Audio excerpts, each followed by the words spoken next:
For you! What up, Lump?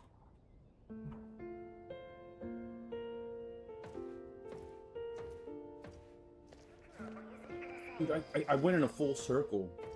The time that it took me to get up, start the stream, hit some weed, the train made a whole circle around the city.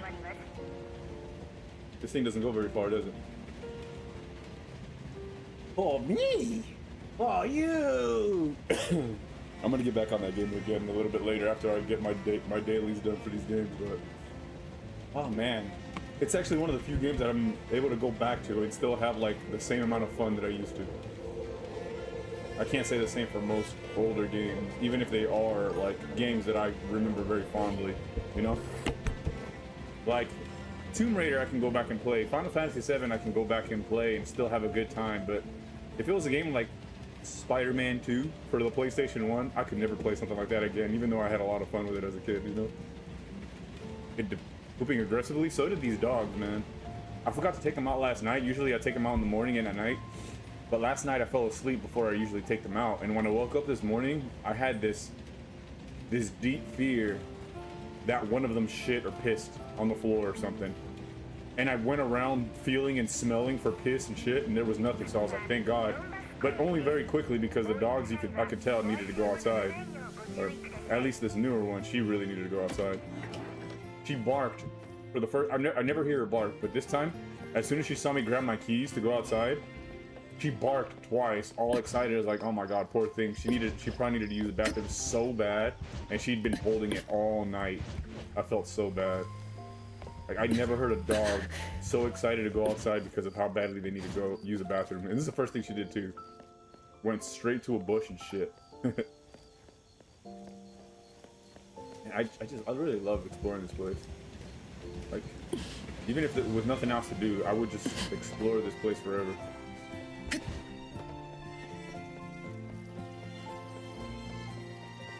Actually, that's what I've been doing. It's just exploring mindlessly. The whole. Okay, it's time to go to the new. Probably just time to go to the new region. I've done about. This is the thing though. See, like, it tells you how much of the map you have done, and even though technically these say 98, 99, and 99, I still got all the rewards for completing all of the exploration. But still, I want to find that 15th out of 15th gift from 21 here, and then over here I want to find this last gift right here too, you know, which is just an anomaly that I haven't fought yet. Basically, that's all this means, is there's an anomaly out here in the world somewhere that I haven't found and fought, and it's bothering me. I want to find it, but the thing is, like, there's no way to find it but just exploring around the world and happening upon it. And even though it feels like frustrating to miss it, I love it, because it brings back that same feeling that Elden Ring and the Souls games did. You know, you're rewarded for your time and for exploring properly and thoroughly. I like that feeling. Actually, I have to fish first. I just remembered. If I don't fish soon, I lose the fish that I've got. Anyways, what's up? This game is neverness to everness. You see the new Tomb Raider trailer? I think I had, but I don't remember it. How old are you, man? I'm 36. What is this game? It's like I said, never centers. Chinese food got me. Oh, the Chinese food. I'm telling you, man. See, the thing is, a lot of people say like Mexican food gets their guts all voidy on the toilet. But for me, it's Chinese food. Like takeout Chinese food. That shit messes me up for forever. The most oily, most carb heavy, the most awful. Like takeout Chinese is just so bad, but I can't. I used to be addicted to it. It's like Chinese game. Yeah, the game is made by a Chinese company. Yes. You caught me at a very Chinese time in my life. This came out yesterday, I think. New Tomb Raider trailer. It really did it. Let me check it out real quick.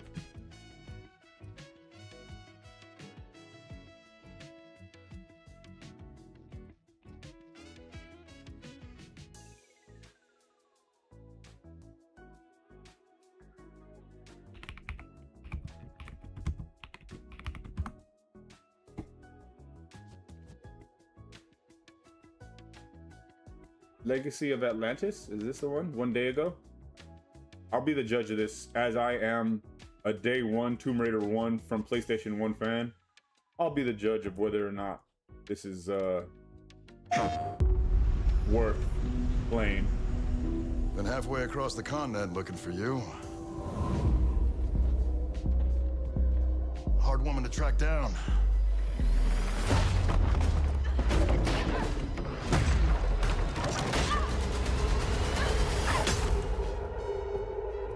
Well, you found me.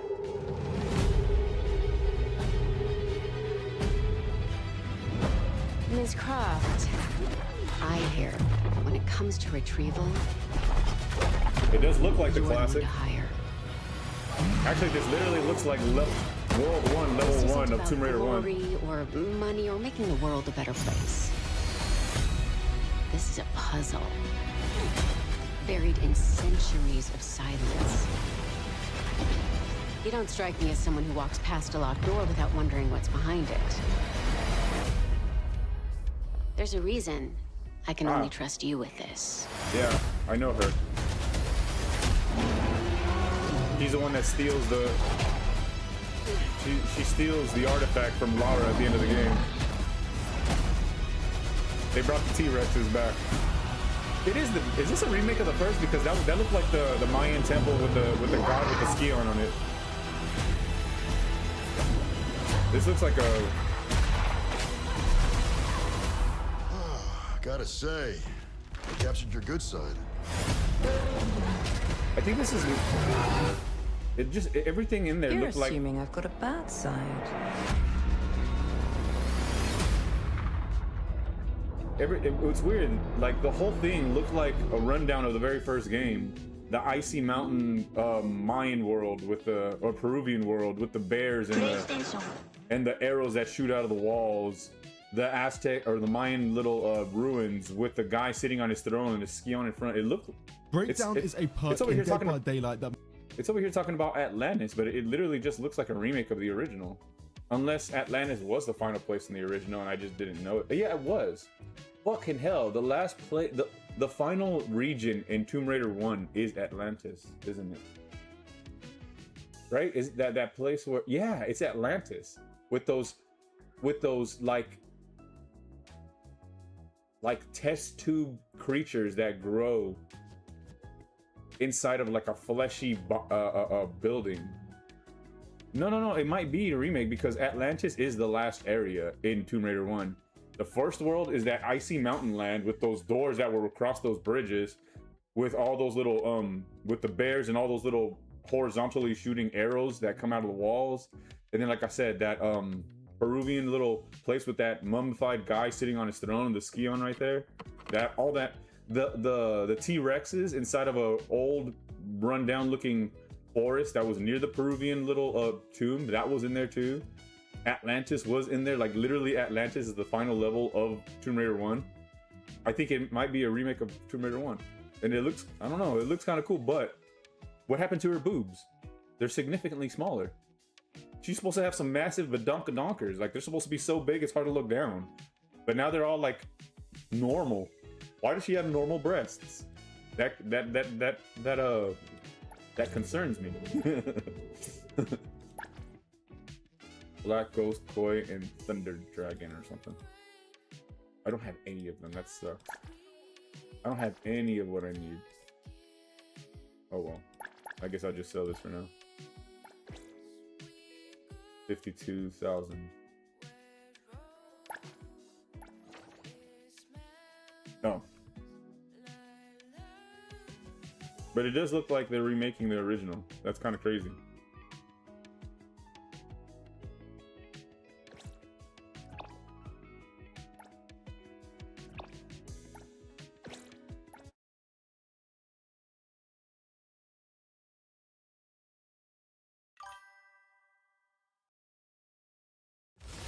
Yeah, I am curious about it. I gotta see who the developers are.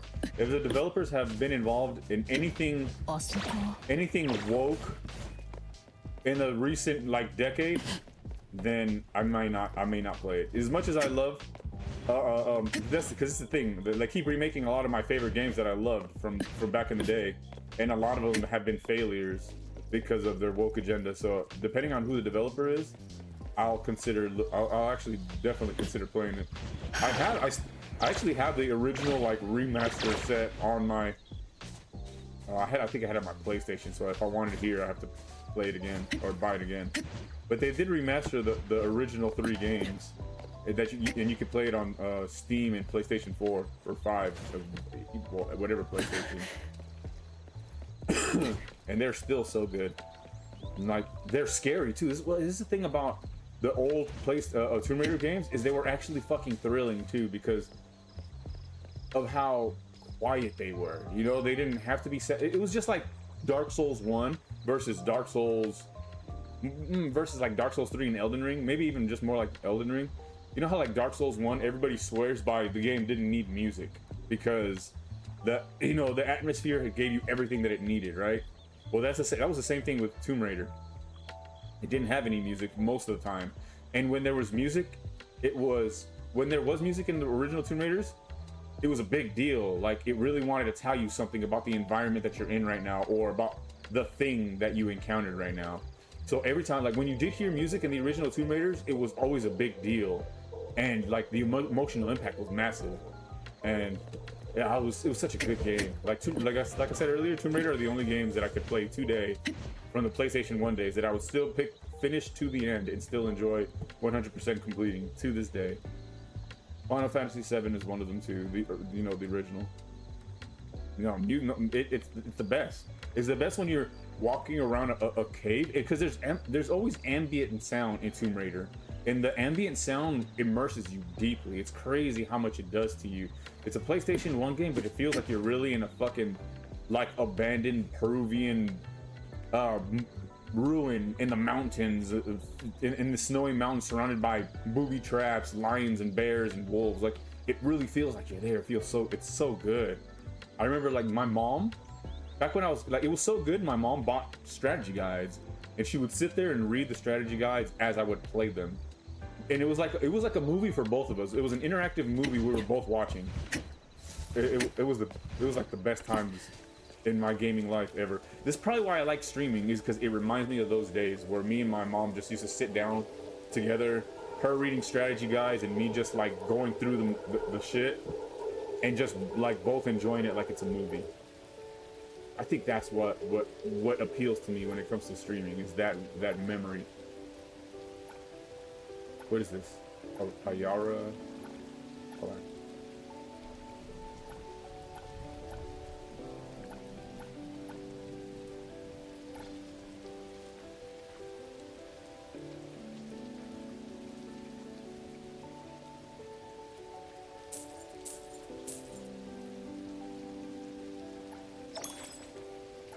Now, which one catches the black ghost?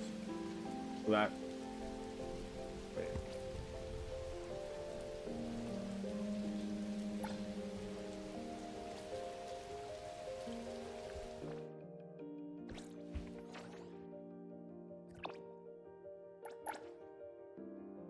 Black ghost. Thunder. I'm not gonna. There's just no chance I get these. Wait, where did those come from? I am here. Oh shit. Okay. Black ghost.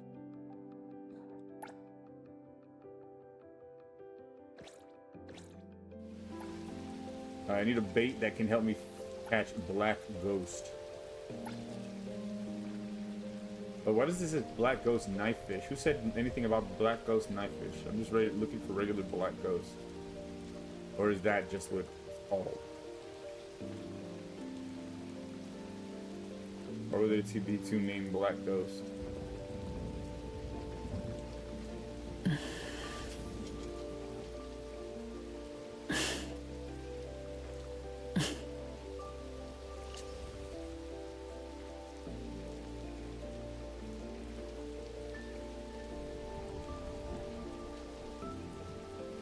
Maybe it is what that is.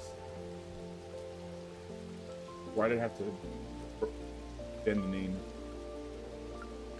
There you go.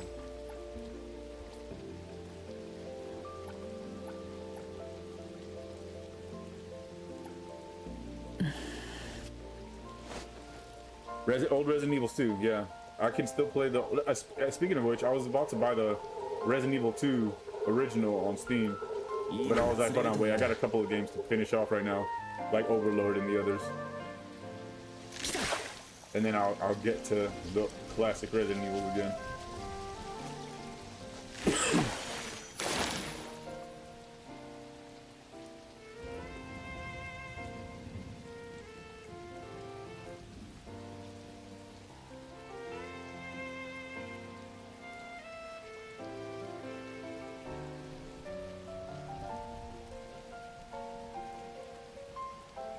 Yeah, dude. The silence was so... The silence in Resident Evil was so much more threatening than almost any other game I ever played. It was like an instant panic attack the moment I left the safe room, because the sound of nothing but my footsteps just clacking on the floor as I'm just walking around and seeing a zombie in the distance standing and barely wiggling around, but you know, like the moment you take a step closer, it's gonna be in the silence. It was just so anxiety inducing, man. It was crazy.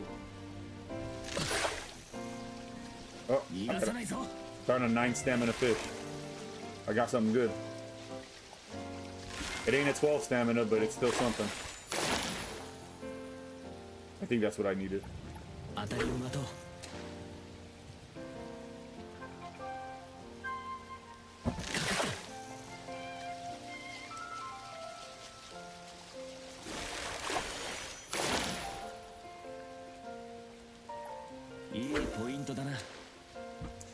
That sense of, you know, it's really nice and safe in here and I feel very comfortable. But there's something I need to do.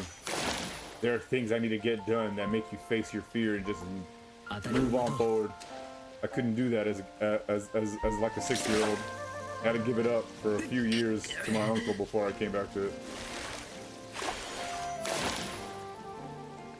Yeah, I love fishing. Yeah, when you hear that of its little claws stomping around.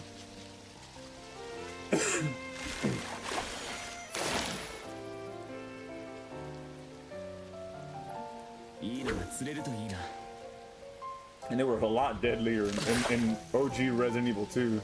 If it did one of those swipe attacks at you, it didn't matter if you were at full health. You were just dead. Decapitation. If he did that little lunge, and it was hard to see when he was going to get ready to do it, and hard to react to it because of the tank controls of Resident Evil 2. And if it hit you, dead.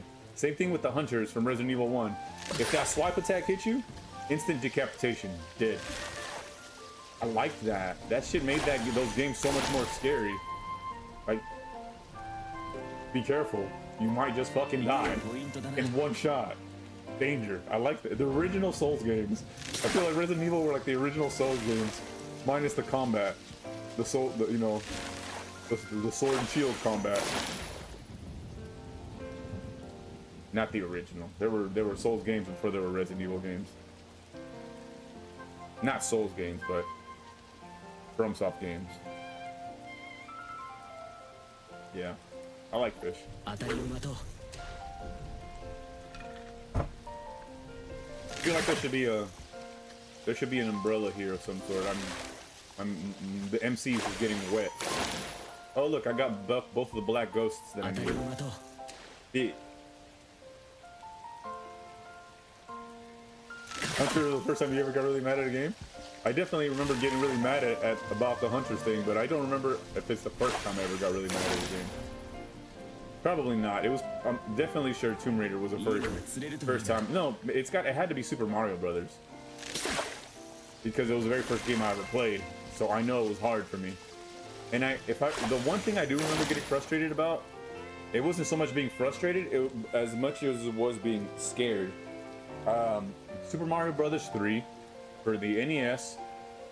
There was the King Koopa world, Bowser world, basically, and Bowser World. There was actually two worlds. There was two worlds in Super Mario Bros. 3 that had very disturbing music.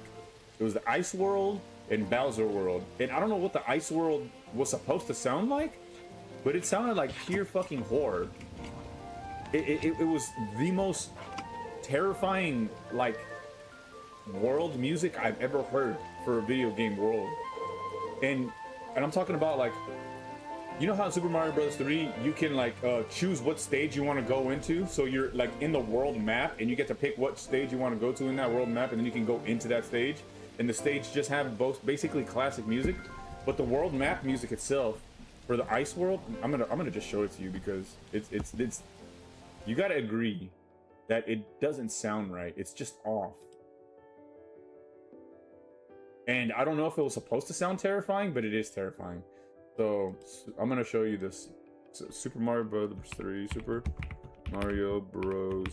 3 Ice World music. And you can be honest, is this not one of the scariest things you ever heard, or am I just fucking tripping? So this is the Ice World music.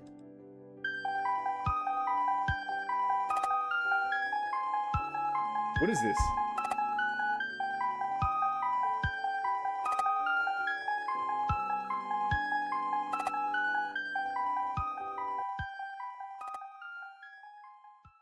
What is this? It sounds like it sounds like It the Clown is about to like chase me down in my dreams and eat me alive.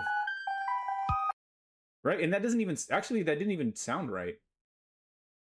That doesn't I think it's different.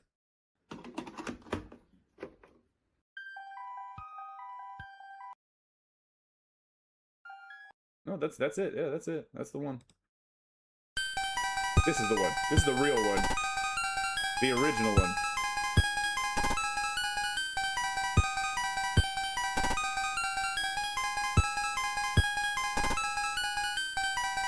Can you hear that?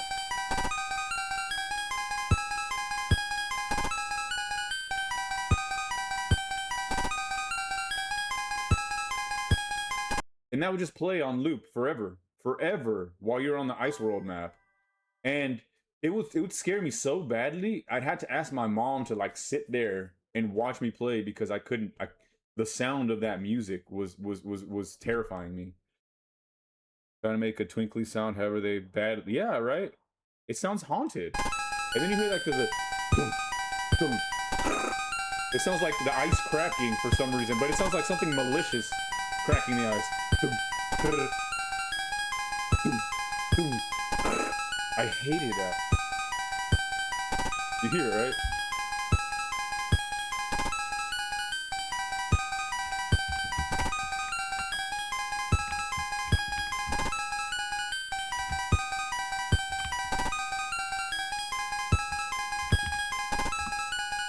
And then the Bowser World theme.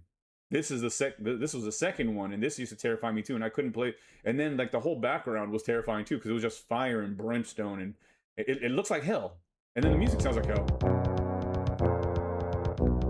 For me, it was scary as a kid, but now it's just kind of funny. But back then, I couldn't handle this. This doesn't also sound normal, original.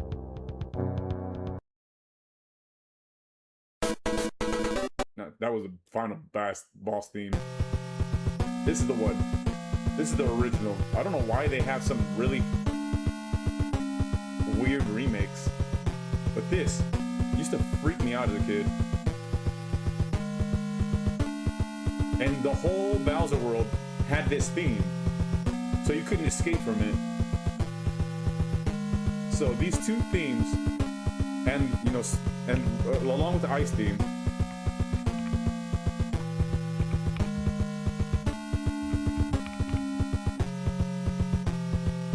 These two musics are always ingrained in my brain as terrifying.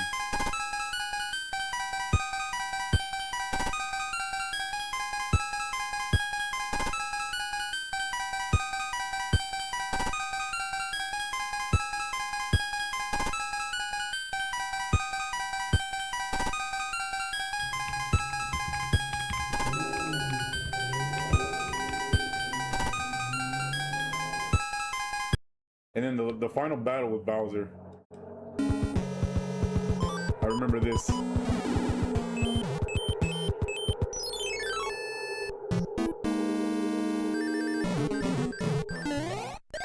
With the game only being able to render so many sounds at once that some sounds would override the music in the background. Like, it's so crazy how old these games were. You hear how the music cuts out because the sounds of the actions are overriding it. I never knew you could turn into that stone creature and kill those little spinning orbs. I did not know you could do that. Alright, where's Bowser?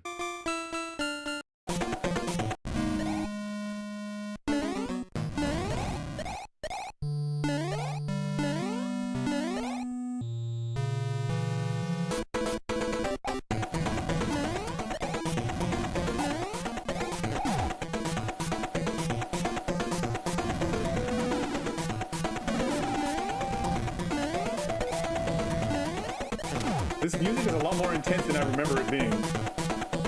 It's actually kind of cool.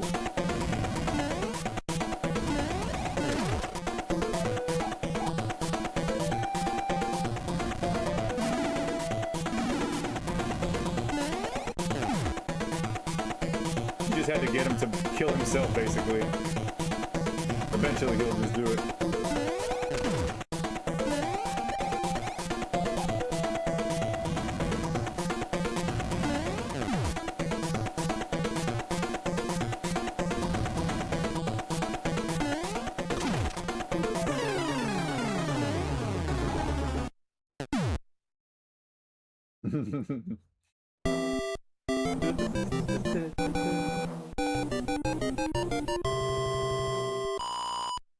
This is the best game that was ever made because the very first time I felt truth. This is the very first time I felt triumph.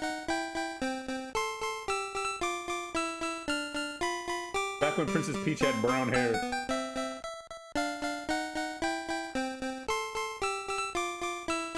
Our princess is in another castle. Just kidding. Oh, those were the days. What a shit ending. I never realized how shit that ending was. Sorry, but our princess is in another castle. Haha, just kidding. Bye-bye. And now and then the game just goes dark. I did not realize how shit that ending was, but I remember how satisfied I was to kill Bowser. And then basically you get New Game Plus from here. I swear to God, like, Dark Souls is not as original as it seems, because as soon as you're done with this, you get to restart the game with like infinite health, lives, and flight materials and start like you get like a whole inventory of infinite things. So you get a New Game Plus that's easier.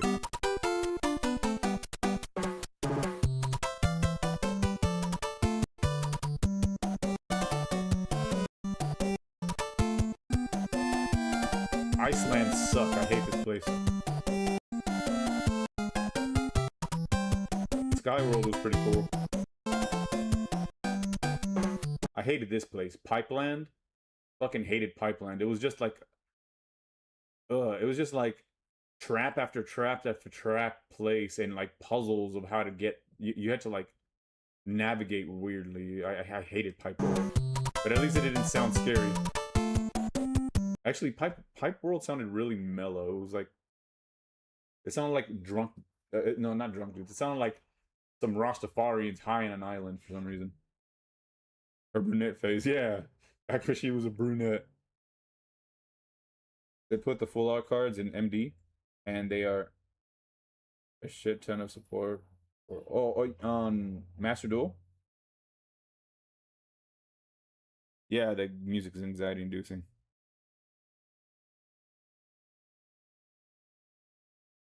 Oh, speaking of full art cards.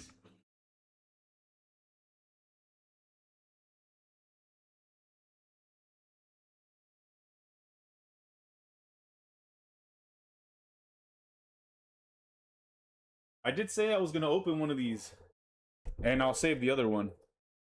You wanna see what I pulled with me? Do I want to open this or do I want to save it? Like, I'll keep one. There's no use in saving two of these. This is the, what do you call it? The Collections 5? Rarity Collection 5? Alright, here we go, man. I'm opening it. Official Konami shrink wrap and everything. No, she was just called Toad. Princess Toadstool. Even in the game, that like Princess Toadstool or something like that. Yeah, exactly, of the Toadstool Kingdom. I just opened it. I have another one, and I'm gonna save the other one to sell in the future. But this one, this is for us, man. Let's see what we got. First edition too. You ready for this? Oh my god! Oh, I haven't seen a. Oh, it smells good. I love that smell of fresh new packs. I kind of just want to like leave it in my room like this. And it just gives me that nostalgia of being a kid when I used to go into the store and like, Mom, can I get a pack of cards? Back in that day. Wow. Or maybe I just keep a bunch of individual packs. I'm just kidding, no. I'm opening these, man. These are getting opened right now. I'm gonna rip them things. If I get anything good, I'll show it. Obviously, I'll show them to you. I don't even remember how to open packs, to be honest.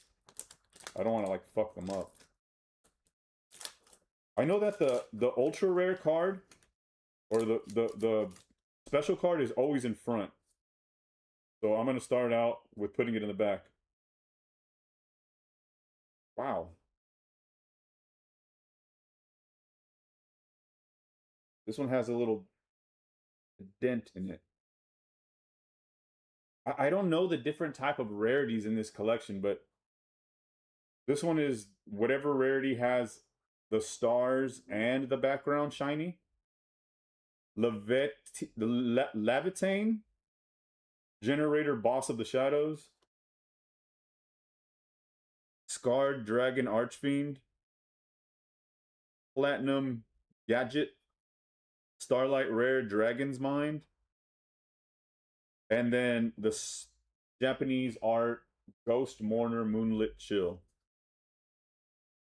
Nothing amazing so far, but they all everything just looks so good though. They all look so good.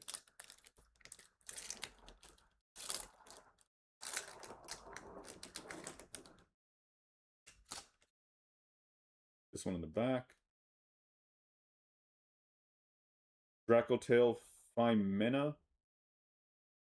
Number C104, Umbral Whore. Guard Fire King Gerunix. Branded in High Spirits. And then the Japanese art Hollow Scapegoat. Let me put the rare ones out to the side. I don't even know which ones are rare. Like, I know that these Japanese and English art ones are. I know these Starlight rares are pretty rare. I'll just pull those off to the side. And then I'll just, I guess I'll show you everything else I got at the end of it. I don't know what's good, what's not. Ghost Mourner is nice and alt, yeah.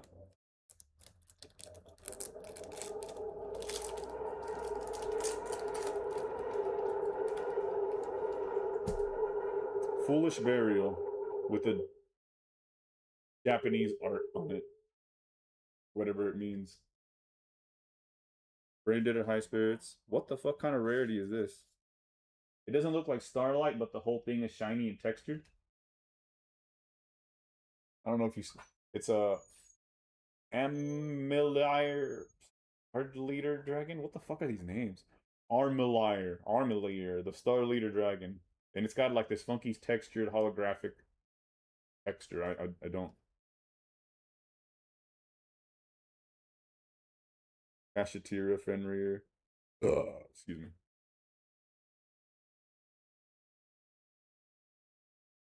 Every card is shiny in some way. Like either the label is shiny, like the name is shiny, or the background is shiny, or the whole thing is shiny. Everything is like shiny.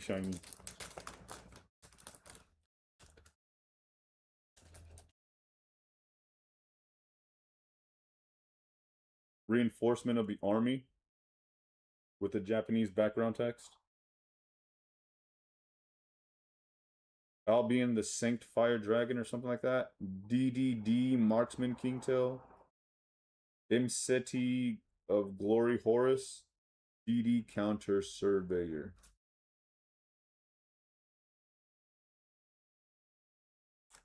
Henry Stib card. If it's textured, it's likely rare. Wait, what was that textured card? There was another textured one in this one too. Yeah, the DD Marksman King Tell. Another overall holographic and textured all the way through. This one looks like a Starlight, but only the background is Starlight, not the whole card. So I don't know what that means. This one too.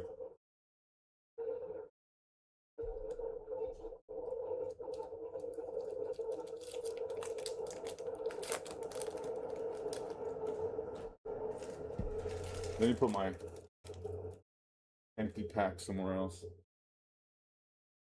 Promethean Princess, Bestower of Flames. Oh, there's something crazy in the back. Bright Blue. Soul Eating Overraptor. Dragon's Rebirth. It's another Starlight rare, but what is this? I can't read it. It's so much fucking shininess, dude. Lancia, Ancestral Dragon of the Ice Mountain.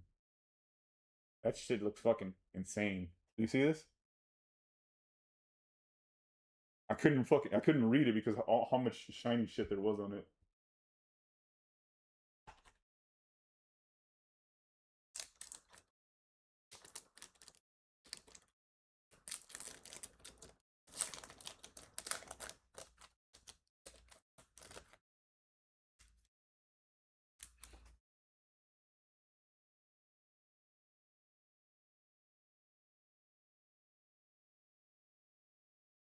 Scrap Chimera, Iron Thunder, Pistol Dissipator, Garanix Eternity, Dimension Shifter. What? It just says buy in big English letters right on the front. Buy? Why?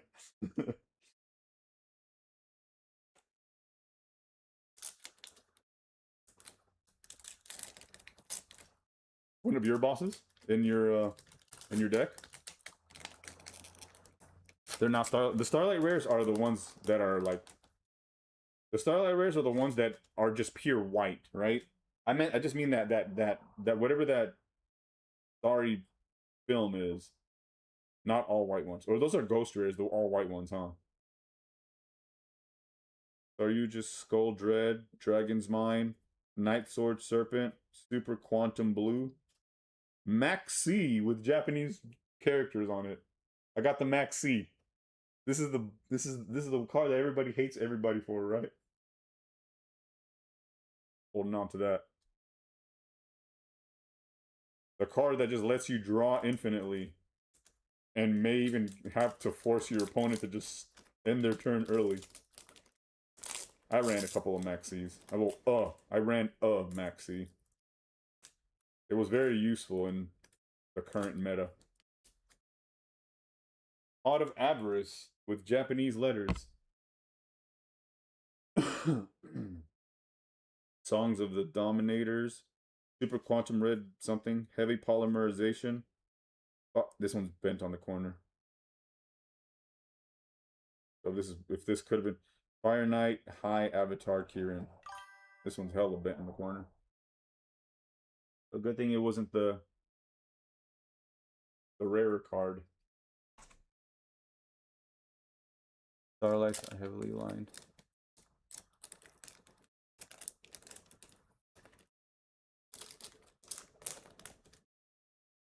I got a little app that also tells you what the cards are worth too. So oh shit.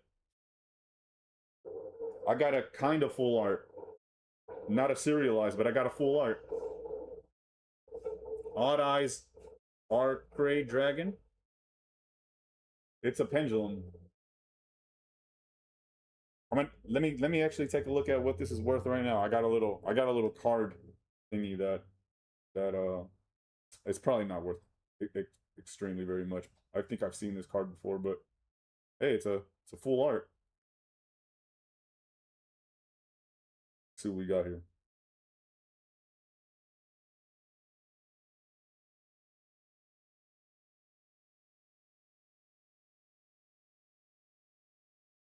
What? It's an estimated $82 value card. Estimated to be around $82. Oh, okay. And that's raw. Raw, no grade. Wait, hold on. I gotta take a look. Is this for real? Is it that decent of a card? So it's going down in price though, but not by much. Only a few dollars. Raw 80. It's worth around $82. Graded, it doesn't say, but because it's still probably pretty new. But hey, we pulled a first. I pulled my first fucking full art. Look at that. Like I said, not serialized, but hey. Outside of Master Duel's ban, I see. 82 sounds about right. Look at that. Okay, that doesn't pay for the price of the entire thing, but that's okay. It's cool to have one at all. Swords of Concealing Light. Holy shit, two textured cards here. Lancia, Ancestral Dragon of the Ice Mountain. Rocket Tracer. Okay, no, only one textured. Rocket Tracer was the textured one. And number C104, Umbral Horror.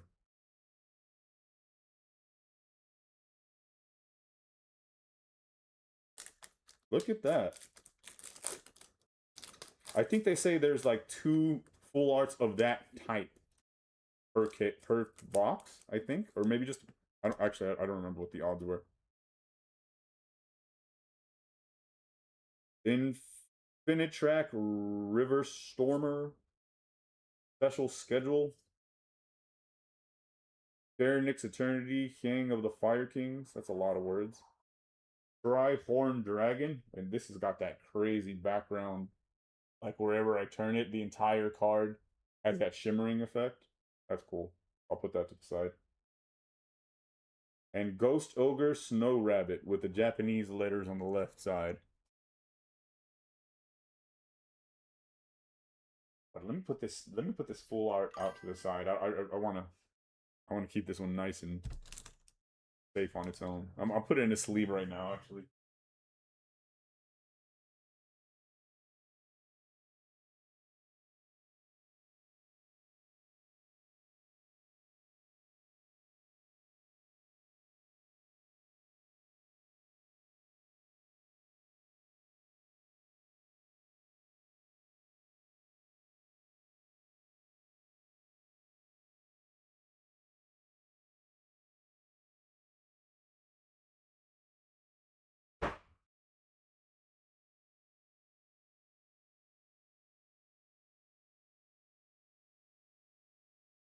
Give it a nice little sleeve.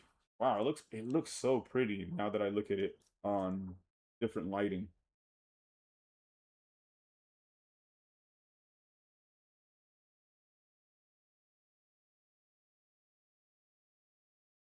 Looks like it has a tiny, tiny little imperfection in the corner. On the upper left corner. A slight bend. Not bend, like a miscut where the cut happens. But for the most part, it's so pretty. It's like easily at least a 9 or something. I'll hold on to this, man. This is nice. Put it in a regular sleeve and then a hard sleeve.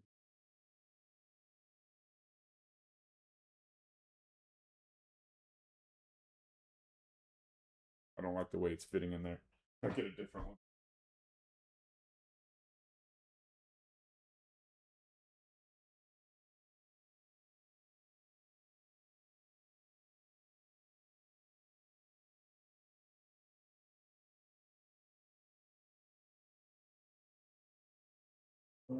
All right, there we go. All hard cased up. What do we got next?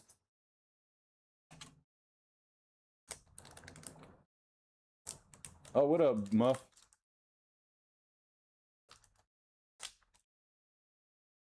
I'm not gonna actually grade them. I'm just gonna hold on to them. Keep them raw.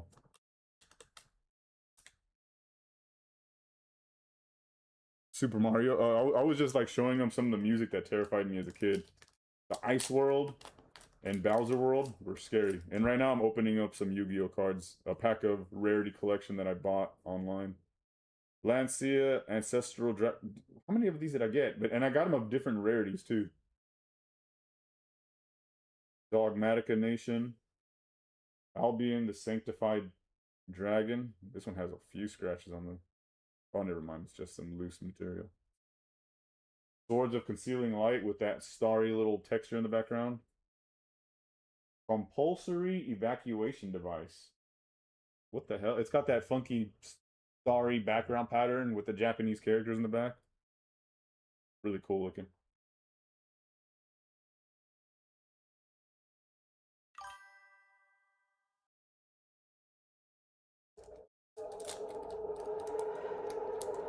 And they really want specific cards.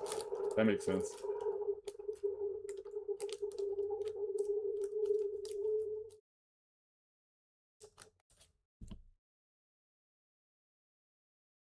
I kind of wish the full art that I pulled wasn't a pendulum, just because I personally don't like pendulum cards, but it was still a cool card to pull.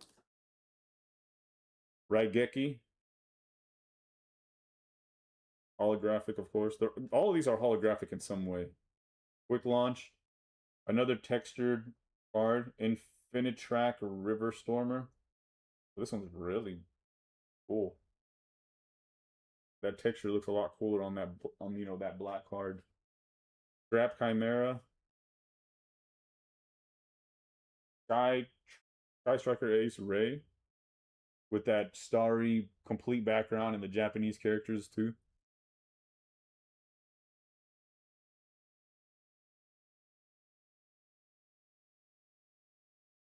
I don't like pendulums. That mechanic sucked.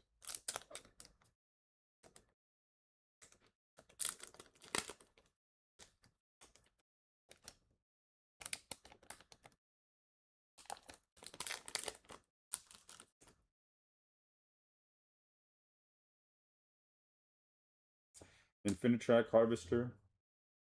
Soul Eating Overraptor. Primite Lordly Load. Another really fancy fucking texturing. With a full, like, holographic art. Another fully... Okay, so his is with the Primite. You can't... I don't think you can see it the same way I can. But it's got that full background holographic / texture. That's starry full holographic again. And then stand up center Ion. Stand up center Eon. Centurion. With the Japanese letters in the background. Pretty neat.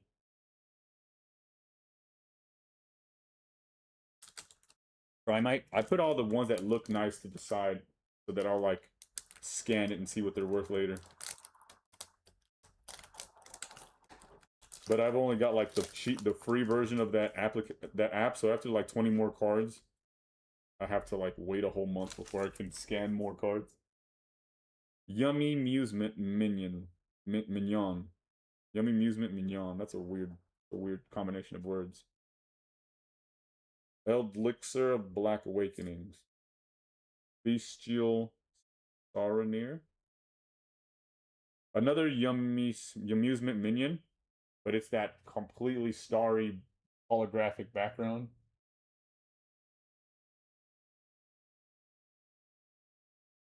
Alrighty, man.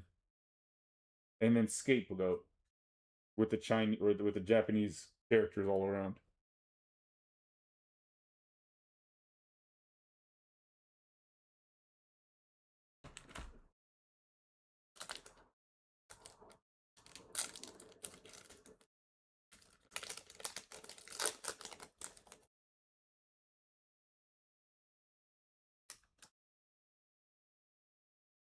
Sacred Fire King Garanix. Rocket Tracer. Another this beautifully textured background holographic with gold, with a gold name. Armelier, the Star Leader Dragon. I don't know what most of this shit is, man. But they look really nice. You don't like the yummies? I've heard bad things about them. Frame driver. Oh, I used this in one of my decks. With that starlighty background. Oh my god, if I would have gotten this in... If I would have gotten this in, like, a more starlighty texture... I just got the Red Eyes Black Dragon with the Japanese background. Hold on, wait. This has got to be something. This has got to be worth something. Hold on, I got to take a look at this. There was a better version of this I could have pulled, but it's still a Red Eyes Black Dragon. Hold on.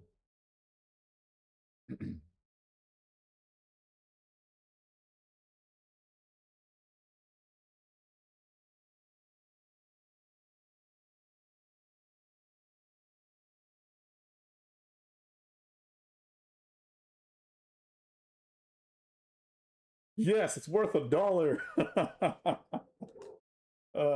Fuck.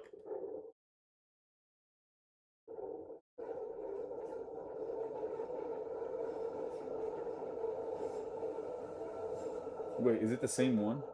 I think so, yeah. Yeah. Oh yeah. $1 card in the bag. Prepare for disappointment. It's okay. The full art made up for everything we've done here so far, so no big deal. I'll still keep it where it is.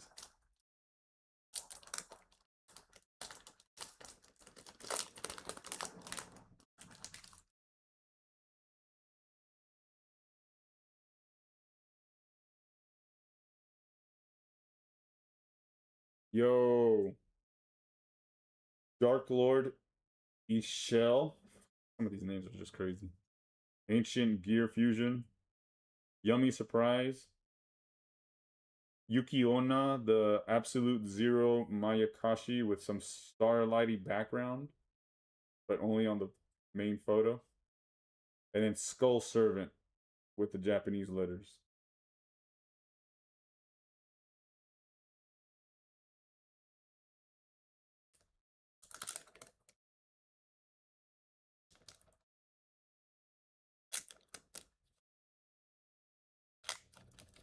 Yeah, that's sad. Rip Red Eyes. You're only ever meant to be a dog shit Blue Eyes rival, but never anywhere as good. Radiant Typhoon Vision. Super Quantal Mech Beast Gram Pussy. Call of the Haunted. Infinitrack Harvester. Ash Blossom with the Japanese letters in the background. The Disrespect. The Skull Servant. Yeah, but it had the Japanese letters in the back. That's kind of cool. Skull Servant rare with the Japanese characters. That's kind of funny to see, right? I bet nobody in the past would have ever saw that coming. Like, you mean to tell me in 20 years from now they'll come out with an extremely rare version of the Skull Servant that's not worth anything?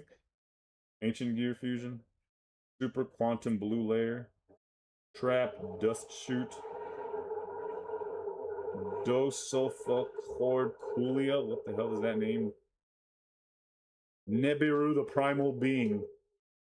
With the Japanese character art. It's funny to just see that on some of these.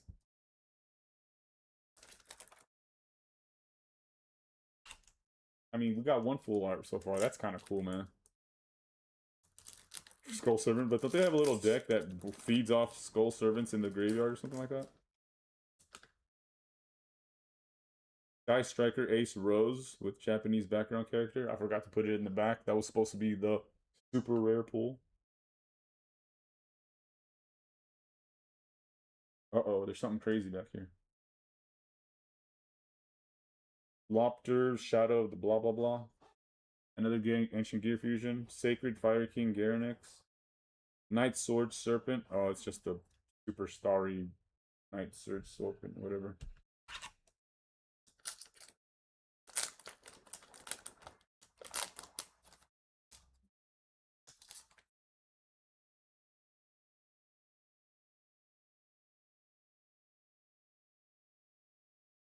Guard Dragon Archfiend. Infinitracker Harvester. Bestials, whatever it is. Armalier Star. Armalier. Fucking names. The Star Leader Dragon. Malice P. White Rabbit. With Japanese characters. Whatever that is. What up? What up, Eli? What's up, dude? Highly played stuff. Okay, so that you have something pretty to put in your deck if you play the game.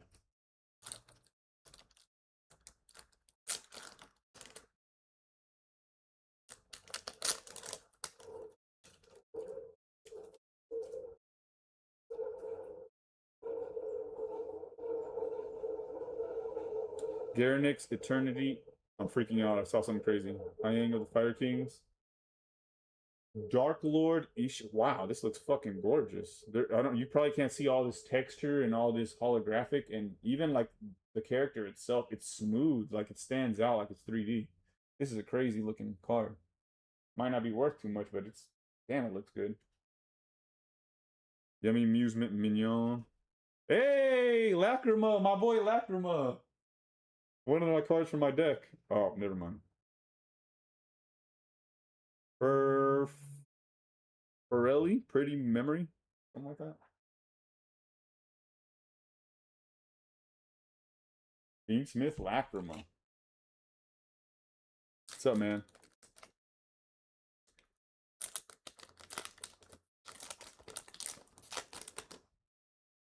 We're almost done here. We got 2 packs after this one.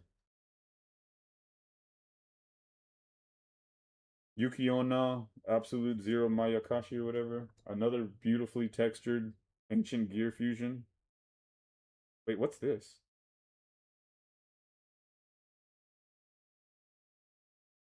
The card is raised right here for some reason.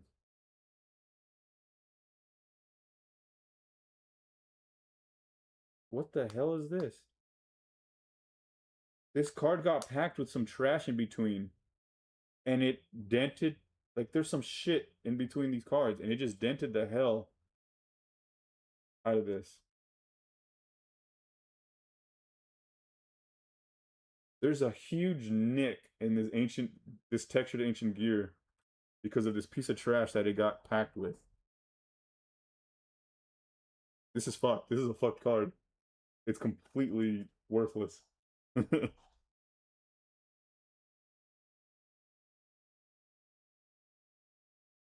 Ashtir Fenrir, a crazy Sacred King Fire Garanix with the starry background. I'll hold this off to the side. Punk Jam Dragon Drive.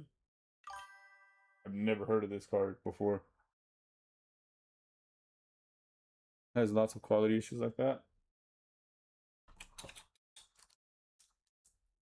This one just feels packed awfully.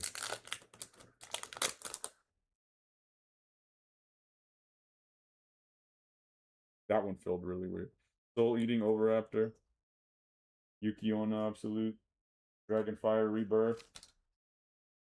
Lancia Ancestral Dragon. Oh, look at this Ash Blossom. With the starry background pattern and the Japanese characters. That looks nice. Probably not worth very much, but let me take a look anyway. Just out of curiosity. There's a lot going on with this card. The Japanese characters, the starlighted pattern. Nice looking.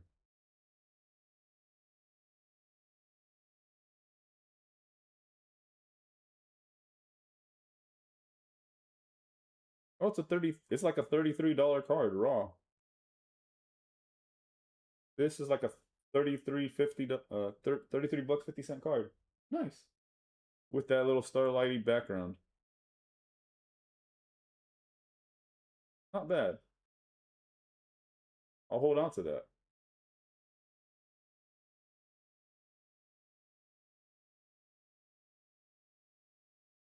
I sold all my friend rears back in the day for 34 pop. Oh yeah. I'll have to look at what it's worth too. Fenrir. All right, last pack. Let's see what we get. It was cool to pull that shiny ass blossom though. On the second to last card.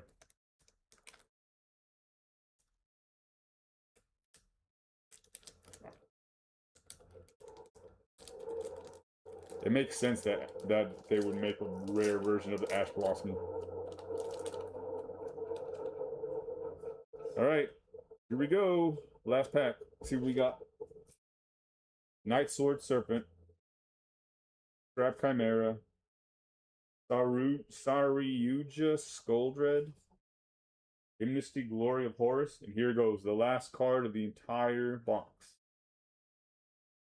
Cross out Designator, and he's saying no in English. That's actually kind of cool. What is that worth?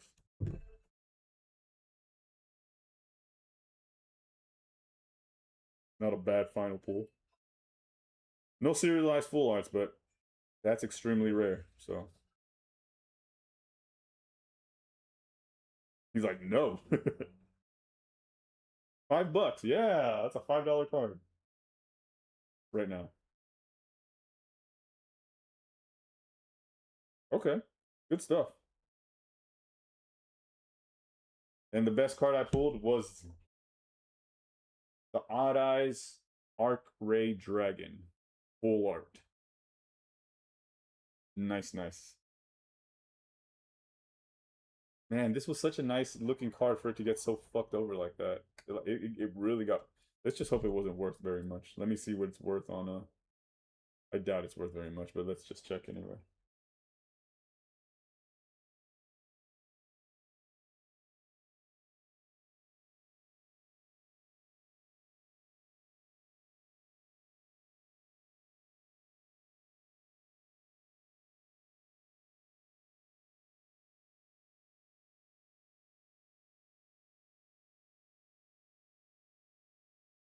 Ugh. Yeah, it's like 29 cents. Wait. Did it even see the right version of it? Because they probably, maybe they're thinking that's the original version of the card.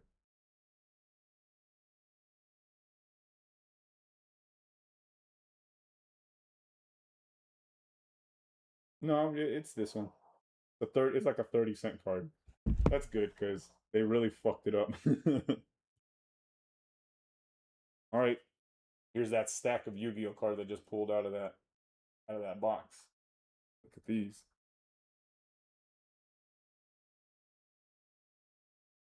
And they look like they're all worth so much because of how shiny they all are. But a lot of them worth like 30 cents.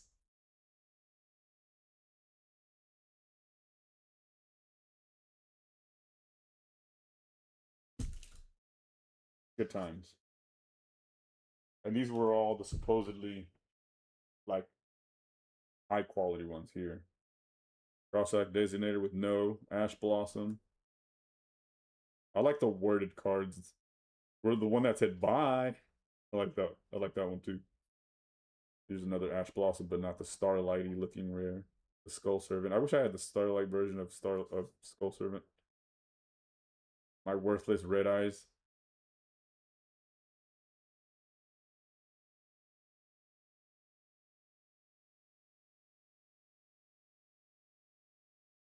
My Maxi with bye. This one.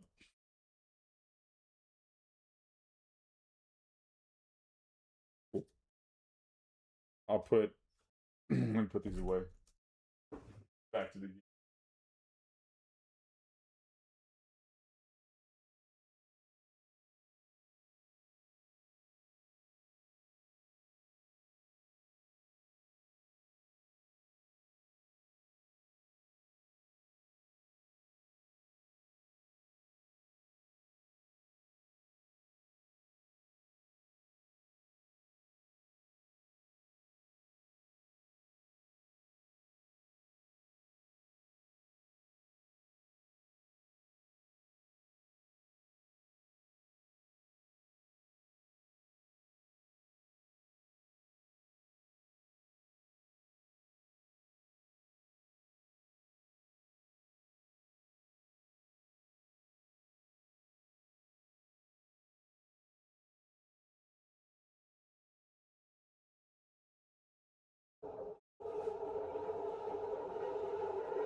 Well, that was cool.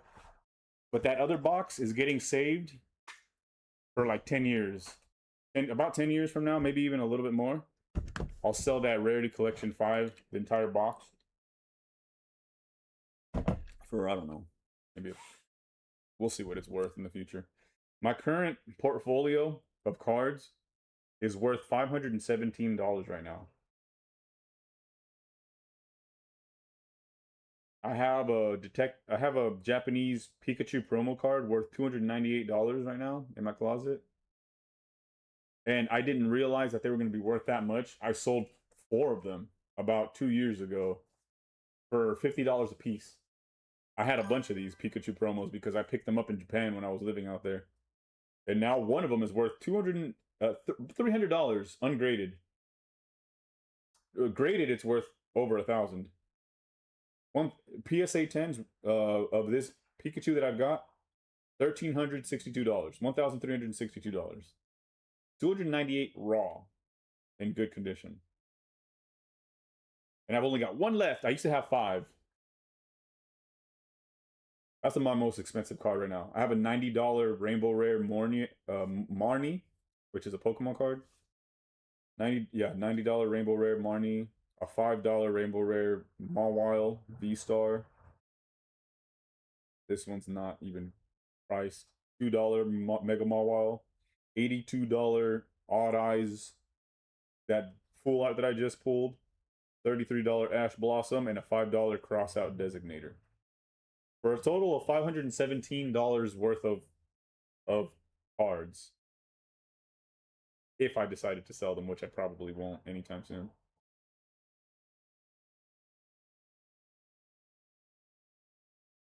Oh, and these fucking exclusive Detective Pikachu booster boxes that I bought in Japan that they don't sell anymore.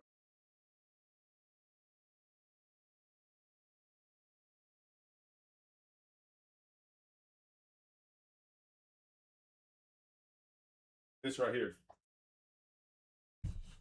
Detective Pikachu. I have 2 of these, by the way. And I bought these. I knew these were going to be worth something one day. Me and my ex-girlfriend went to go watch Detective Pikachu in theaters.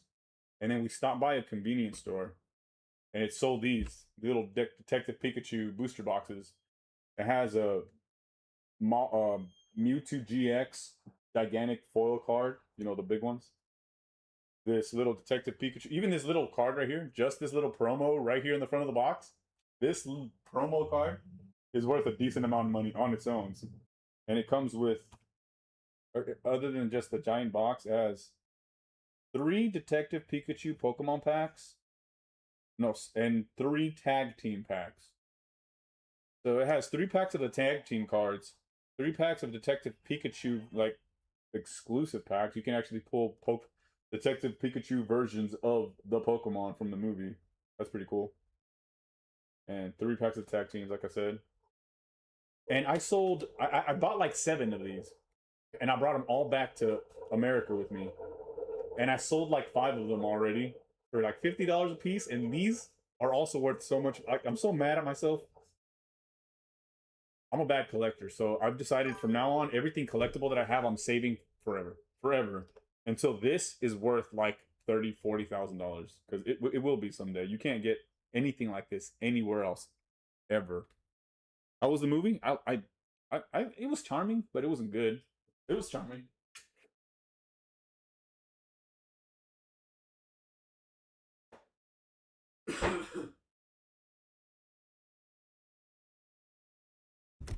Like it was like a little sad story thing, you know, like, sad but happy, you know, like it had a happy ending, and it wasn't that memorable. But like I said, it's cute. It's cute to be like, oh, what a cute Pokemon movie that was. I did not regret watching that movie, even though it wasn't a great movie. I guess you could put it that way. I don't regret watching the movie, even though it was not a great movie, because it was Pokemon, and there was a lot of references to my favorite Pokemon in it. It's fun. I think you'll enjoy it, but you'll realize, yeah, it wasn't great, but it was fun. I would watch it if you haven't. It is what it is.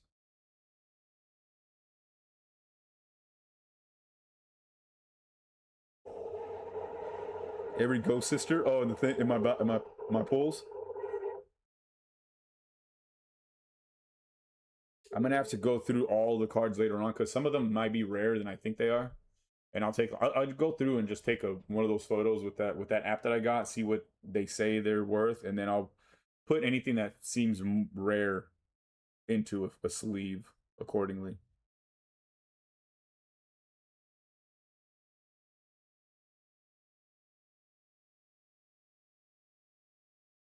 Got another box, yeah. I'm definitely holding on to. I might even buy another box as soon as I make a good amount of money here, like before the Rarity Collection 5 gets any more expensive, because they're still selling for the same amount. Or maybe I'll buy maybe I'll buy a box of Pokemon cards, because those are. I don't know what generation of Pokemon cards I should buy though, because those, Pokemon cards always keep value. But the movie was nice.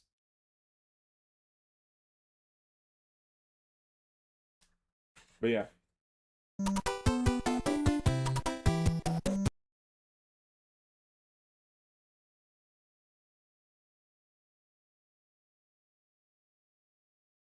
Let's get back to this game. Well, I want to get back to the game. I know you don't care, but I'm gonna get back to the game. That was fun, man. I miss pulling cards out of packs like that. It was kind of bittersweet, if that makes sense. It's like it'll never be as exciting as it was when I was a kid, but at least it reminded me of that for a little bit. Can you imagine as a kid having a whole box of cards to open? How fucking stoked you would have been. My mom only ever bought me one pack at a time, but here I am, a grown man. I could buy an entire box, and it's still not fully the same.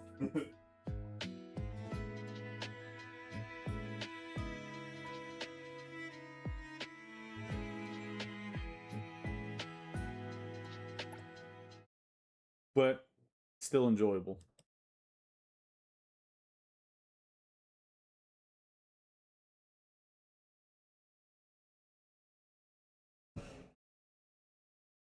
Ah.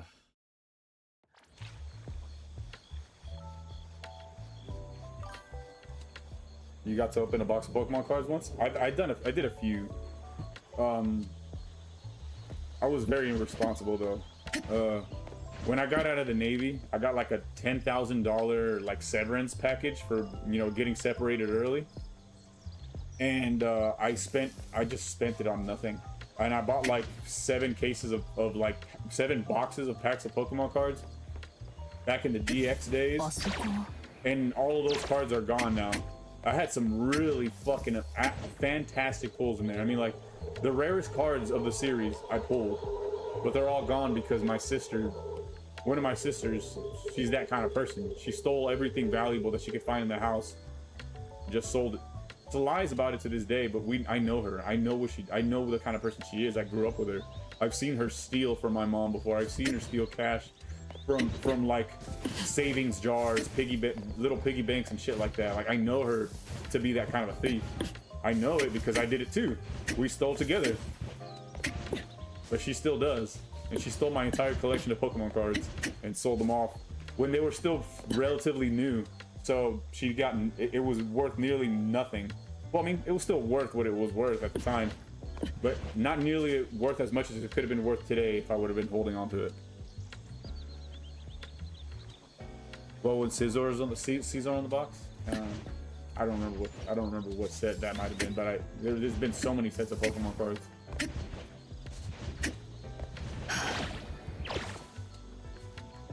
But oh well. Life goes on. How many brothers fell victim to the streets? Rest in peace, young homie. There's a heaven for a G. It'd be a lie if I told you that I never thought of my Pokemon cards getting stolen. My brother were the last ones left. But life goes on!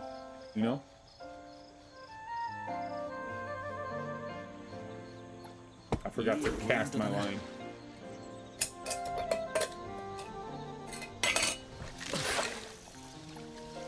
Ow, I just hit my tooth with the glass and that hurt a lot.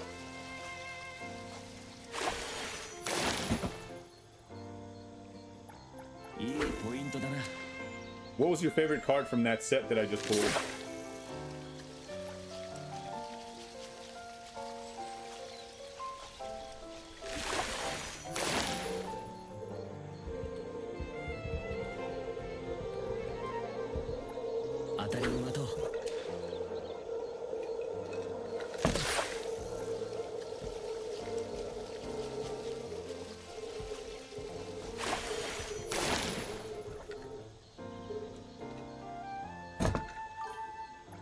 いいのが釣れるといいな。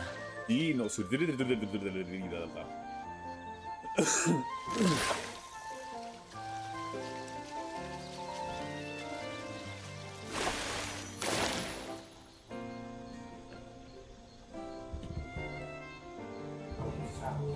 のが釣れるといいな。かかった。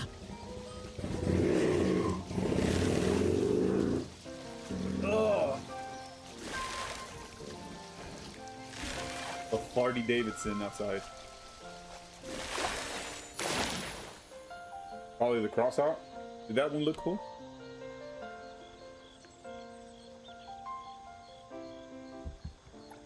Iいポイントだな。いいポイントだな。Probably the Lancia. I got a few of those.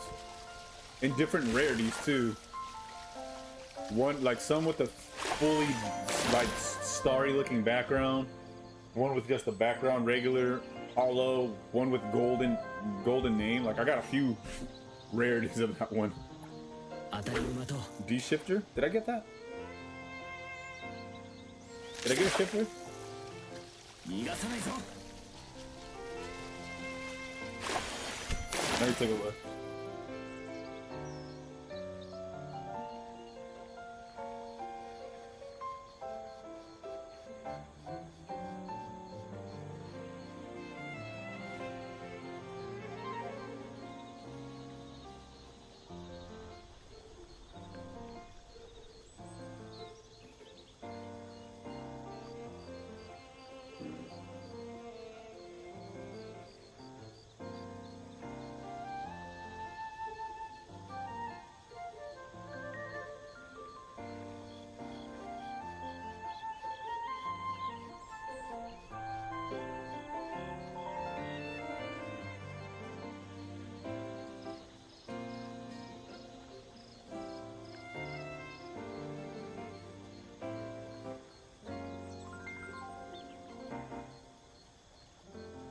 I'll have to take a look at it later. But there's just so many nice looking cards in there. I'll have to take a look at it. It says buy. Oh, that one. Okay.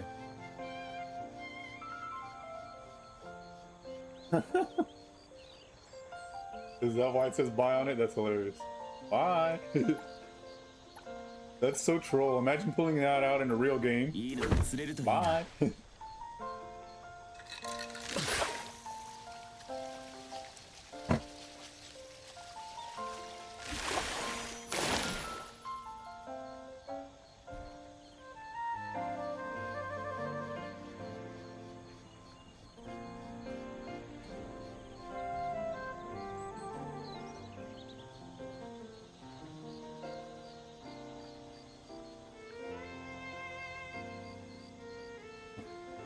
I see it here.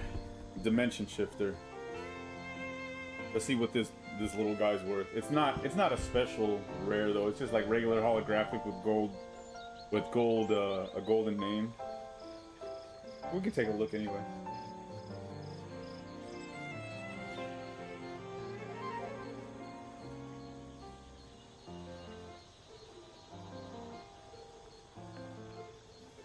It's $1, worth about $1.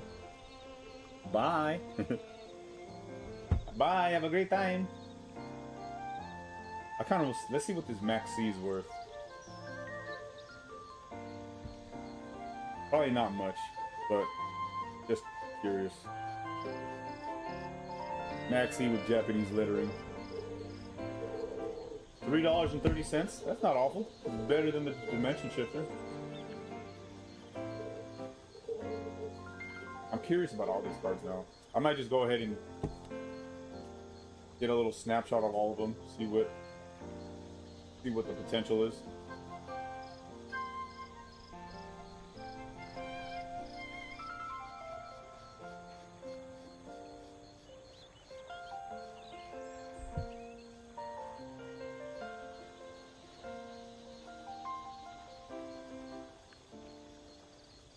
$0.19 card.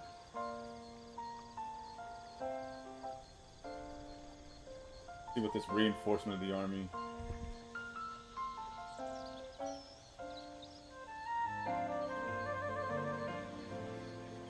32 cents.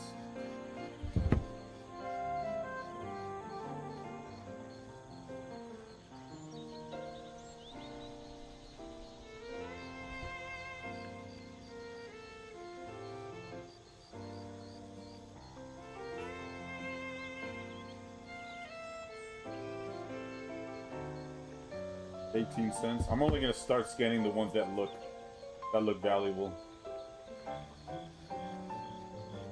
because it's counting against me, and it's making them. It's counting against my total scans.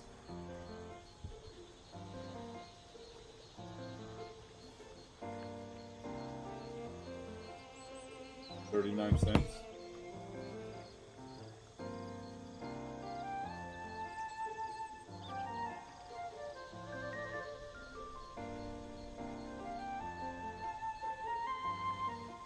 My judgment is horrible though, because I say this looks valuable and then it comes up like 30 cents, so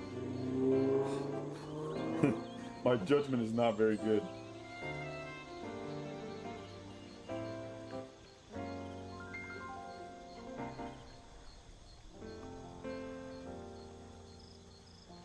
Basically, I'm just gonna check the ones that have that starry texture in the background.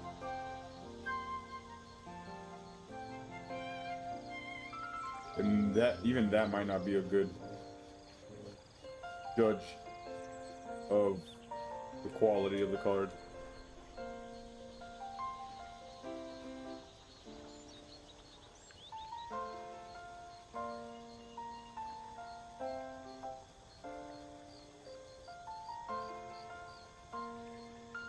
Let's see.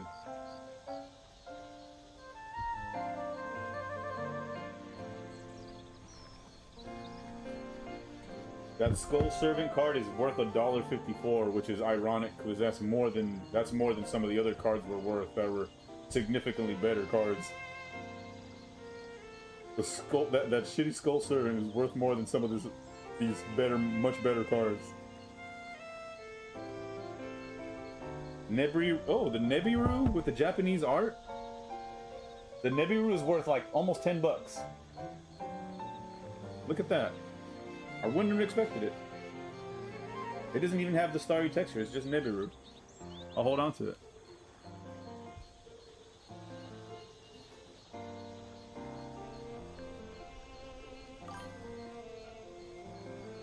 The Sky Striker Ace is worth almost $10. Like, my judgment is awful.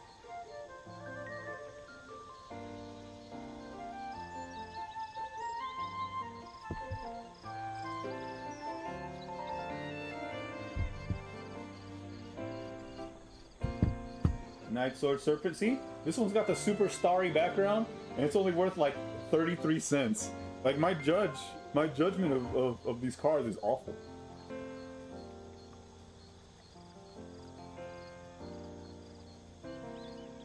$5.66 for the Malice White Rabbit with the Japanese. It seems like the ones with the Japanese background text seem to be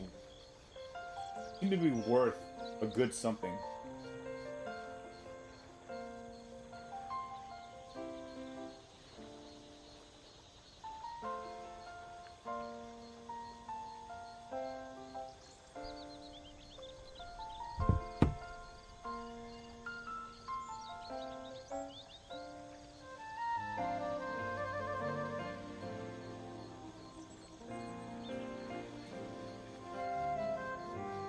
Let's see this one. 8 scans remaining.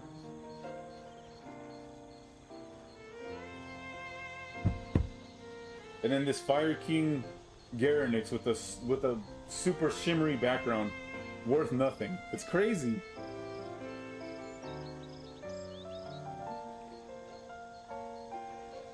The more valuable ones are these shitty cards with the Japanese or with the background text. 34 cents for this yummy amusement minion with all that starry background color. Oh, starry background color with Japanese text. This one's got to be worth something, huh? This is actually one of these more valuable ones, but with the Japanese text in the background. And it's worth $1.66? Dude, what is this? Like, my judgment for these things is awful, apparently. Another starry background character, but it's actually a monster car this time. Striker Ace Ray. The shimmery background with Japanese text. Tell me it's worth something. $6.74, not bad. I'll hold on to that one on the side. Dragon's Mind? What do you think about Dragon's Mind? Ghost Mourner. With Japanese text. In the background. 30 cents. This is the only Japanese text one that I pulled so far that is not worth anything. Or not worth much, rather. Wait, did I even get the right one? Yeah, Rarity Collection 5. Fake though with the Japanese text. 27 cents. Punk Jam Dragon Drive with the Japanese text.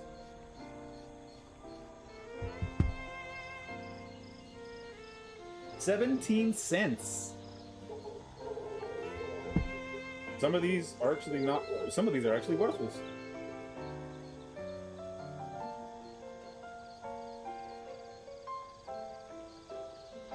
I'll have to come back and do more scans later because a lot of these are more expensive than I thought they would be.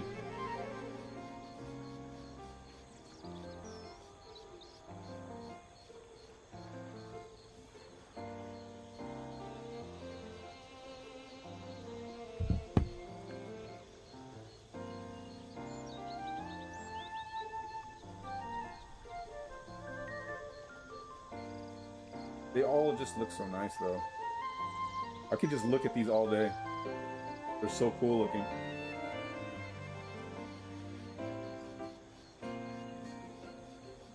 And I have way more cards I need to scan, but I don't have enough scans remaining, so I'll have to come back to it later. But fucking cool though.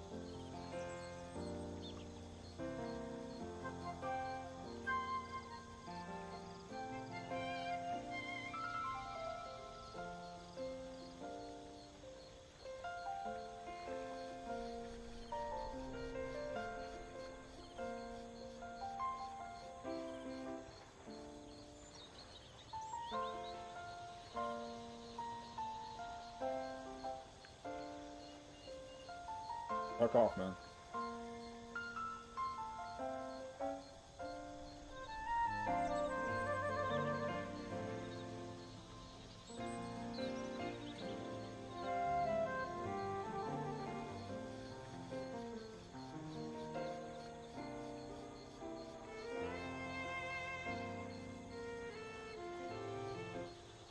That Sky Striker Ace was like the best of all of them. It was like $10. Nibiru was close behind at $9.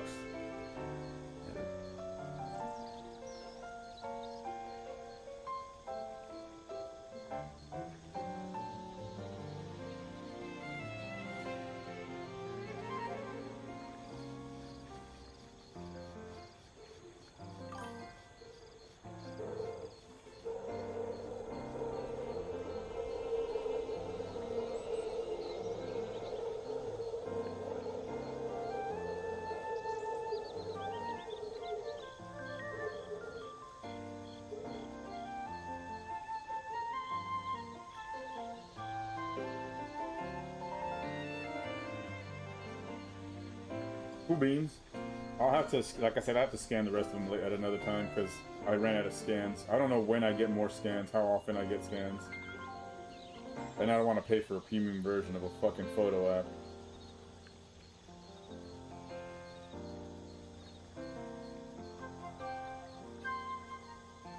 It doesn't say how often I get scans, but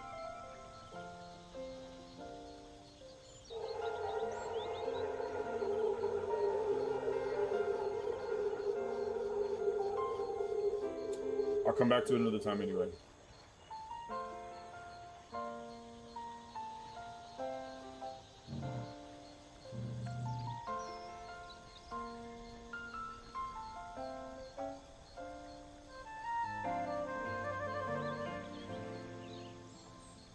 Yeah, Nibiru surprised me that it was that worth that much. My shifters were close to 20 each. Auto wins games against graveyard decks, yeah. 330 is insane. No one can legally play anywhere on Earth.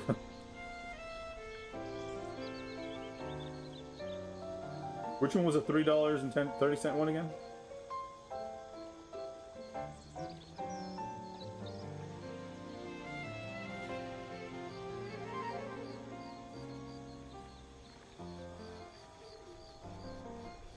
Yeah.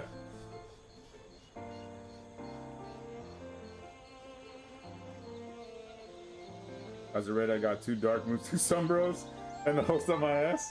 Gotta love it, huh? Alright, these lovely cards are all worth a pretty amount, so I'm just gonna put them all in some sleeves. It's a shame that maybe over time a lot of these are still gonna lose value, but oh well. Maybe like 30 years down the line. It'll be kind of crazy. Maybe my son or nephew or grandson, I don't even have kids, but I mean grandson, will appreciate one of these cards. Maybe they'll, so there will be a child someday in my future who will see these cards and be like, wow, I like those, and then I'm gonna say, fuck you kid, these are my cards, and I'm gonna go sell them.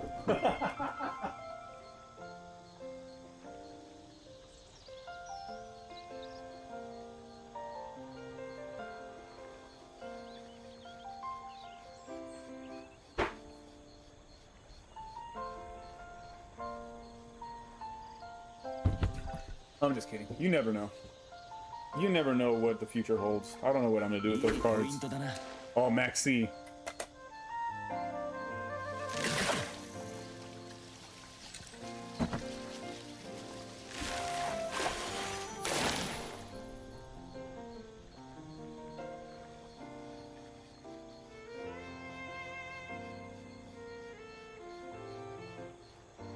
He's the branch under a rock, now you hit him.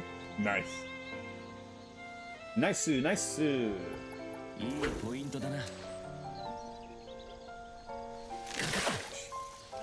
Let me see what a Rarity Collection 5 goes for right now on Amazon. I might be able to... Wait, what would be the best pack of, or like box of Pokemon cards to buy right now? That's like getting there already, but not too old where it's fucking like ridiculously expensive.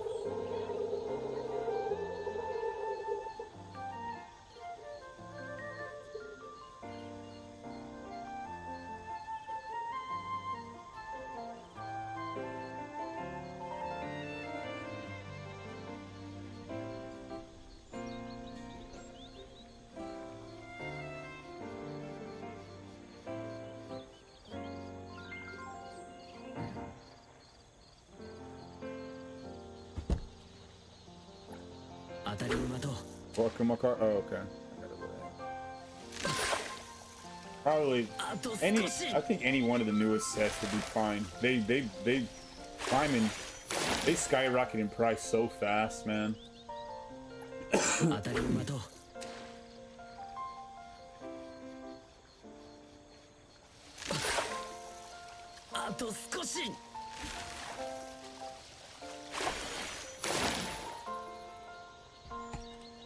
Pokemon cards are pretty consistent with their rarities. Like there might be, you know, you if you get the highest rarity of a card, they're always gonna be worth something.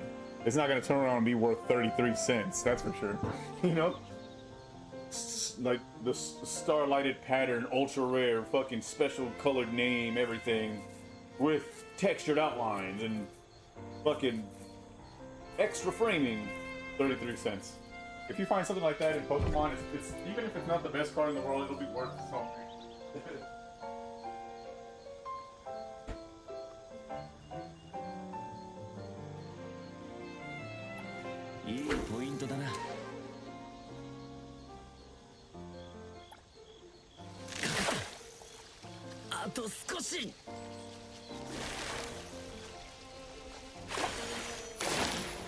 That's new. Oh, I guess not new. It looks new to me. Would be easy to manipulate in terms of pricing too. Just aim for a set with. Yeah, actually, a lot of the older Gengar cards from old sets go for so much right now. Gengar is one of the most sought out Pokemon cards. Charizard is one of the most sought out Pokemon cards out there. Any niche version of Pikachu, of course, is very sought after. Like that promo Pikachu that I have, that's why it's so fucking expensive right now.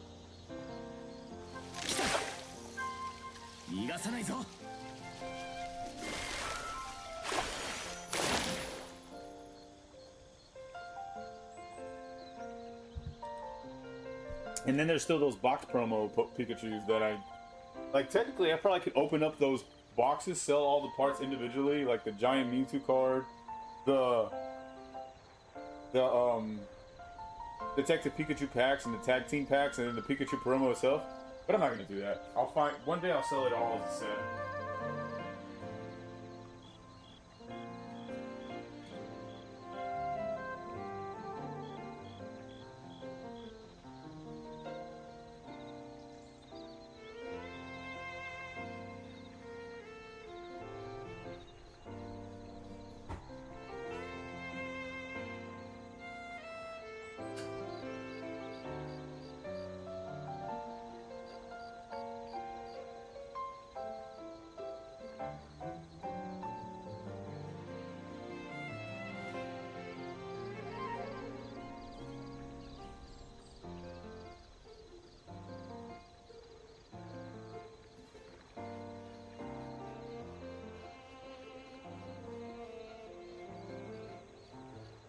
I just saw a guy outside that looks like Beetlejuice.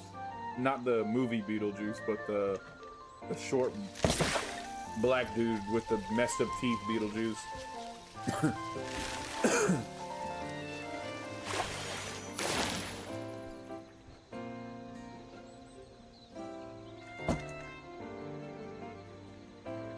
Yeah.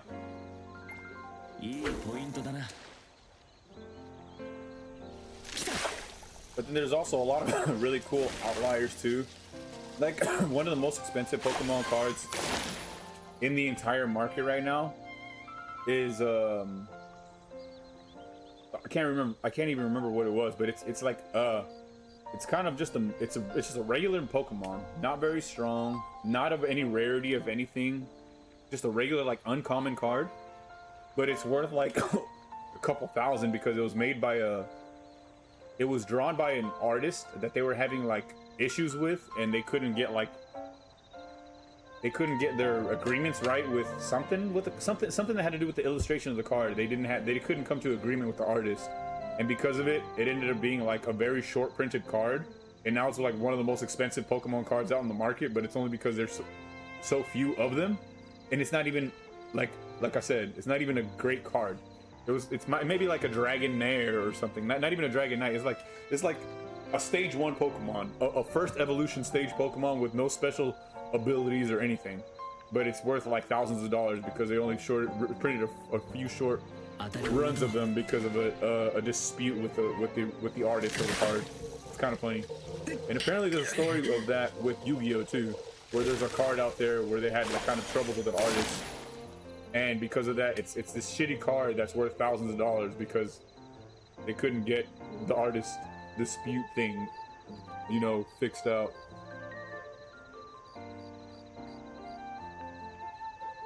I don't know what it's related to, and then it's a little plastic bag though. Sealed but clear so you can see the card. Just keep it like that. Keep it like that, and the app by the way, the app that I was using, you can just take a photo of that card from the outside, which is what I was doing. It'll give you a rundown of what it's worth, both graded and raw. It's called Holodex, Holodex, Holodex, and it'll give you 25 free scans before it makes you want to like pay. But I don't do that obviously. I just wait till I get my free scans reset, and then I just scan whatever cards to see what they're worth.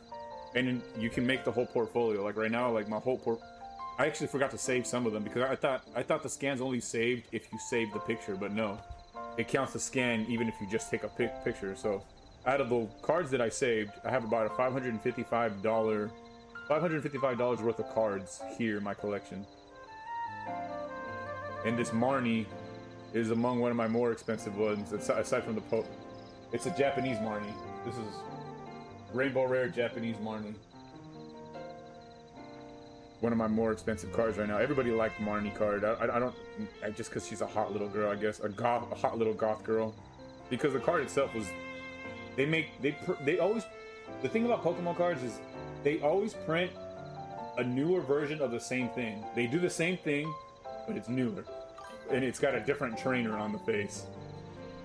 So, but this one in particular, here, Snorlax, $1,500 card, went up 2,400% for, I don't know why, but regular random cards like this will just suddenly spike up in price because of something. It might have something to do with the artist, might have something to do with,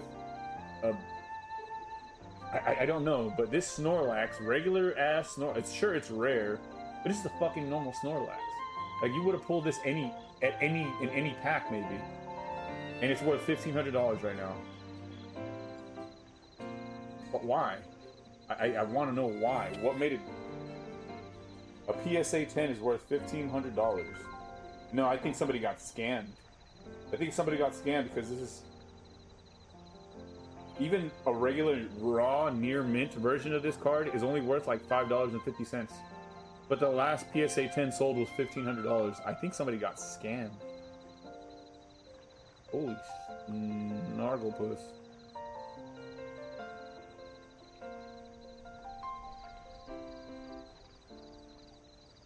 No, there's got to be something about it that I just don't understand. But anyways, yeah, pretty good app for checking the prices of cards.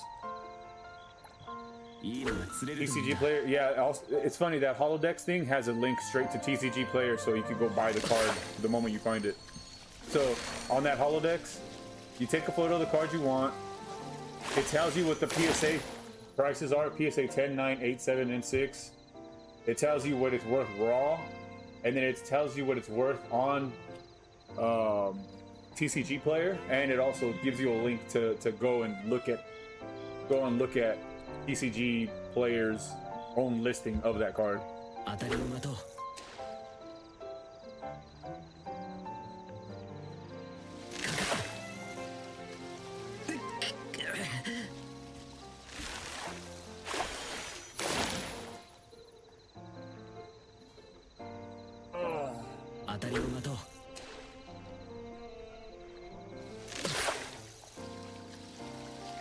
So it actually just serves like a second reference because it also directly sources TCG Player right there, right next to the scan after you scan it. So that's cool. You get basically you get your doctor's note and then a second opinion on Holodex. But it does cost, the scans are only $25 free a month or something like that. But hey, I'll take that for a second opinion.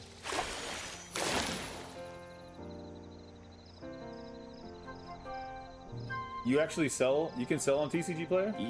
I might check that out. TCG Player, and try to see if I can.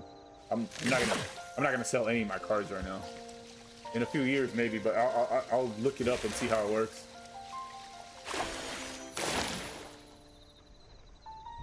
Bitcoin right now is dumping hard, and I'm hoping it goes down to around $55,000 to $60,000. And if it does, I'll buy more. If it hits 55-ish, anywhere between $50,000 to $60,000, again.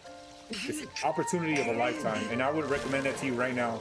If Bitcoin goes anywhere around $50,000 to $60,000, just buy some, man. Like, everybody's shooting themselves in the foot not having Bitcoin. Like, it's the biggest scam on ourselves we've ever committed. Let me show you something real quick. I'm gonna show you something. Let me show you my Bitcoin right now. So I have 0.005 Bitcoin right now, which is nothing because Bitcoin is worth $63,000 right now, which is actually not bad. But let me show you something. Oh, this hurts me every time I do this. Every time I do this, it breaks my heart. So, Bitcoin, back in 2000. You probably can't see this, but back in 2008, I bought Bitcoin. It was $7,300 per Bitcoin. A few months later, it went down to $6,284 per Bitcoin. I had a good amount of Bitcoin at that time, but because I saw the price going down, I thought to myself, oh shit, Bitcoin is losing value. I better sell that shit, and I never messed with it ever again. I sold all the Bitcoin I had. I had a good, like, more than half of a Bitcoin, because I put some good money into that. More than half of a Bitcoin. And I was out of Bitcoin ever since because I thought I was going to nothing. Fast forward to today, Bitcoin is worth $63,000. And if I even had half of it, if I still had that half of Bitcoin, that would have just been $33,000 sitting in the bank for no reason. $30,000 in my bank right now. And that's not if I would have pulled it out when it was at $120,000, because then that would have just been $60,000 I would have had. And then inevitably when it goes up again, because it keeps on going up, it goes down, people get scared, they sell it, it goes back up, it's going to be worth $1 million, and people are going to be like, shit, I should have bought Bitcoin back then. And the thing is, I actually was. I've been buying Bitcoin all this time, and every time it dumps, I'm thinking, oh, it's losing all its value, better get out. Every single time it goes back up and surpasses my previous positions and my expectations. So I'm done doing that. 50 to 60,000 is the lowest it can go in this current bear market. And if it goes to that, I'm throwing everything I got in there. And then in like 2 to 3 years right now, like I'll be a legitimate, probably a millionaire. Like seriously.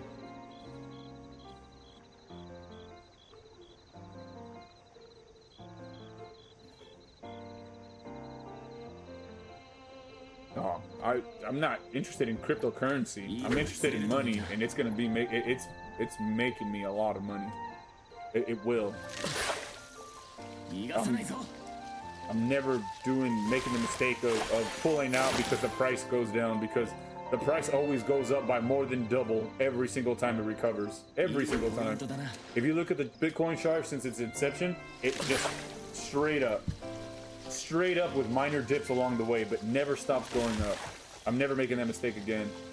Even it's better investment than even fucking precious metals. I'd rather have Bitcoin than gold and oil combined, because its price raises exponentially.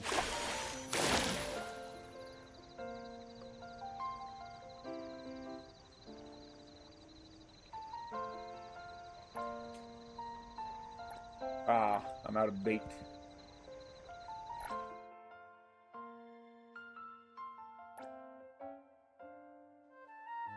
Just 4,000? Awful. I need 2 more of these.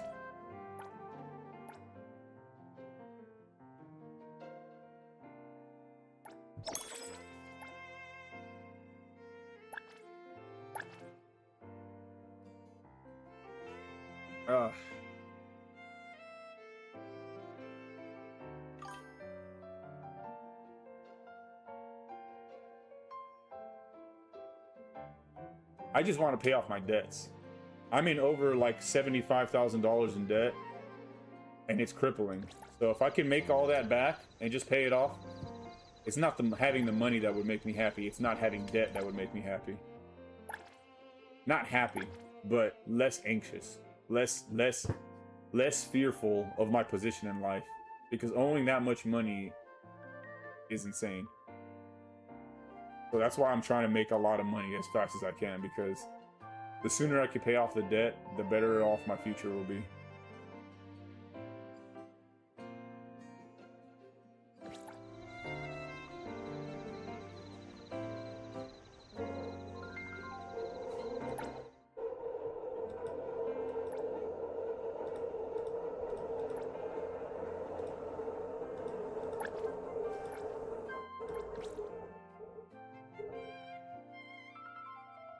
Just a little bit more.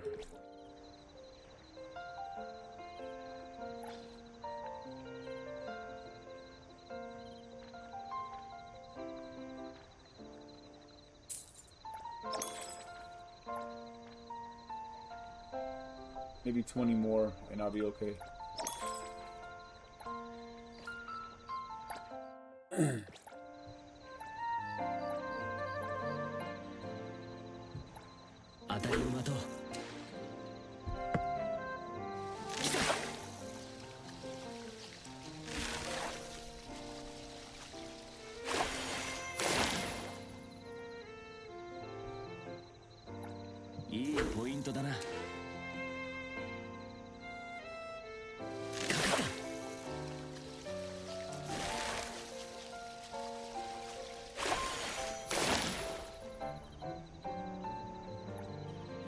釣れるといいな。 I'm getting, if I ever have a female dog in the future, again, I'm spaying her, like, I'm spaying her right away. Like, this dog that I have, my dog, I say my dog, they're both my dogs, but you know what I mean. Saki, she was spayed before she ever had her first heat. But she was spayed at a very young age. But this one, she was a breeding dog, the other one, the orange one. But the thing about breeding dogs is, like, they have ginormous fucking pussies. It's so gross looking. She has this fat, swollen, like, vagina lips, and I hate looking at it. But you can't not see it from behind her, because she's just this fat, swollen vagina that she just trails around. And I was looking up, why is her fucking pussy so fucking huge? It looks so gross just looking at it.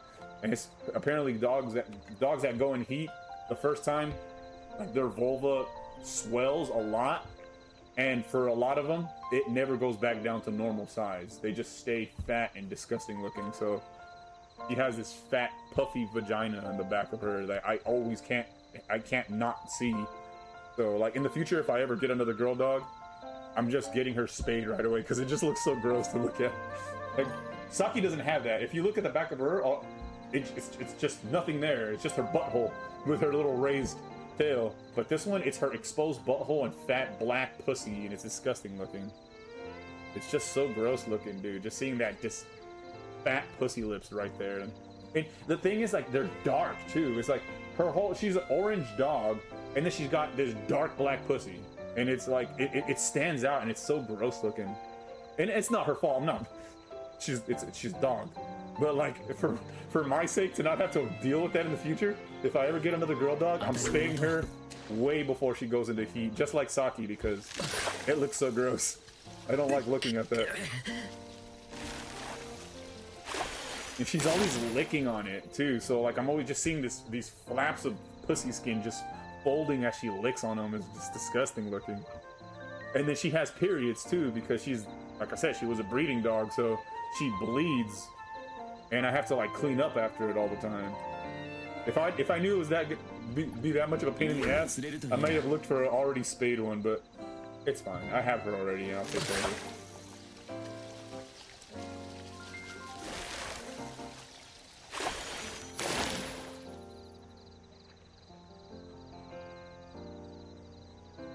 Think of some wizard sleeve shit. Nah, it's just kind of. It's unpleasant to look at, and I thought, am I being weird? Is it just me? Am I just being unreasonable? But when my sister came over to meet it, I saw her, like, look, like, she looked at it and she got, like, close, and I was like, what are you looking at? And my sister was like, oh no, sorry, my bad. I was just, why is it so big? Okay, so it's not just me. She's got a big, gross, fat looking pussy. I knew it wasn't just me.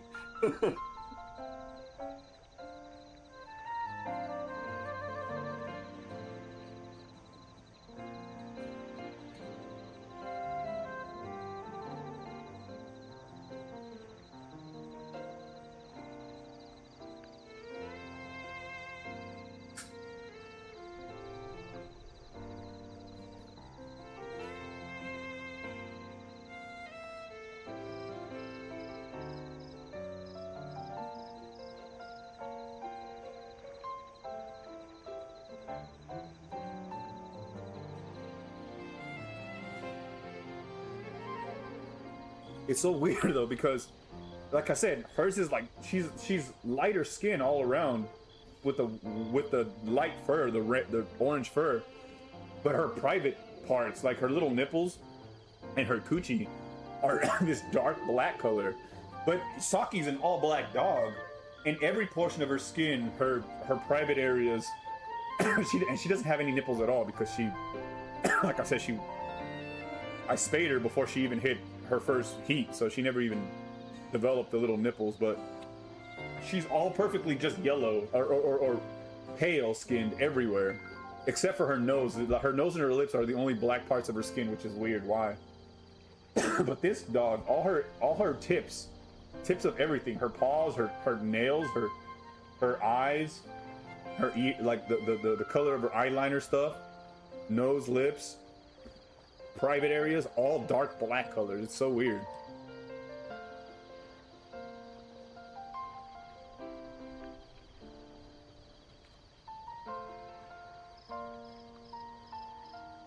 I had an English bulldog. They're shaped in such a way that causes similar problems. They also angled down, not straight back. So with bulldogs, you gotta wipe them. Oh yeah, I've heard about. My uncle had a bulldog, and he always had to wipe its ass after taking a shit. He taught it how to ride a skateboard, and then it died young because they're so unhealthy. They're so inbred and like deformed. They don't live very long.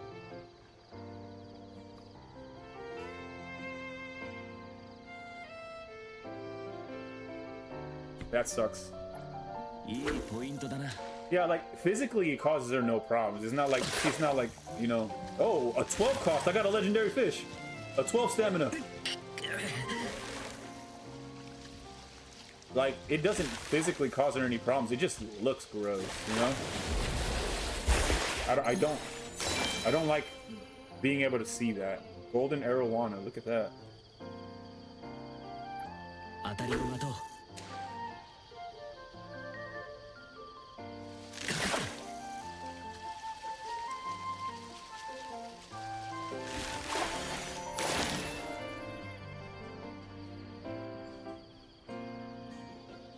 Had a wiper cooch in her ass, yeah.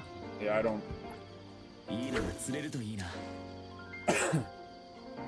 I have to kind of do that with this one during her period because, like I said, she gets bloody and she leaks. The good thing is that most of the time, most of the time she finds her own spots when she like spots on the floor, right? And she'll just clean it up. I have hardwood floors, right? So when she finds it, she'll just eat it. She'll just lick it up off the floor herself. Which I looked up, is that normal? Is that, yeah, it's normal for dogs to. It's like grooming. They keep their own. Like eating their own period blood basically isn't bad for them at all. It's not bad for them at all. So it's okay for them to do it, and it's the way they groom and clean their area. So I was like, okay, well, that's good that she cleans it up herself. But at the times that she does miss it, I have to find it and clean it up myself, because if I miss a spot, it hardens into this like plasticky red goop, and I was like, okay, yeah, no, I need it. So while she's on her little cycle in heat, I have to keep a close eye on her to make sure she doesn't ever leave a puddle behind or whatever. Not puddle, but spot. It never gets that bad. It's not like puddles of blood, just be like spots of blood. You got killed? By what? That's fucked up. Sorry to hear that, dog. Got hit by a car or something? Like I keep my uncles kept losing their dogs to cars.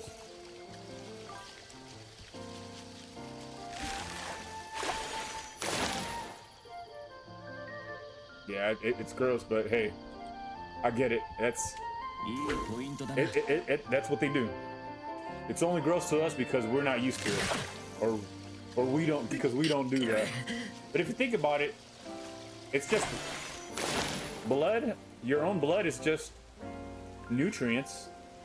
If you think about it, it might actually be nutritious for her to eat her own discharge. But yeah, this never mind. I'm sorry, I don't want to talk about it. Whether it's bad or not, I don't care. It's just gross. But still, it's nature, huh? God made them that way, so there's nothing wrong with it. It's just I'm not used to it.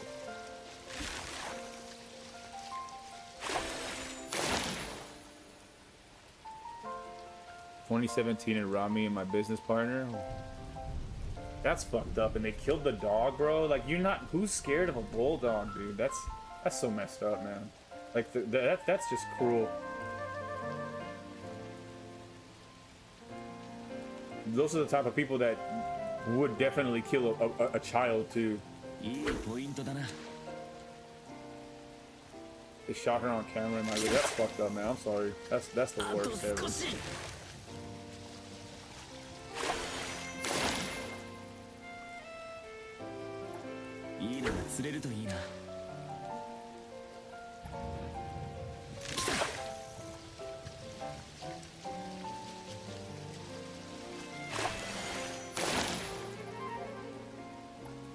ポイントだな。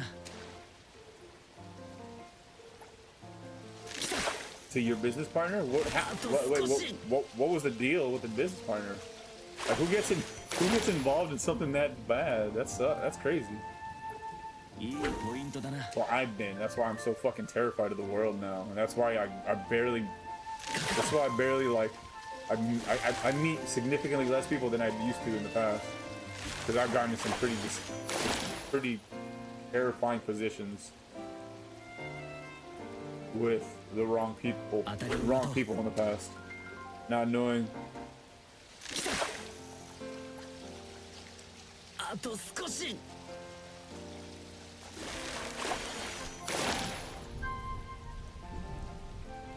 Not knowing it was not his dog, I assume. Oh, so they thought it was his dog and not yours.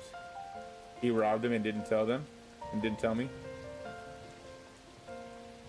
So your roommate or your business partner or whatever robbed somebody and didn't tell you about it, and then his victims came back to pay him back, and they killed what they thought was his dog, and it was actually yours. 当たり馬と。 What a fuck situation.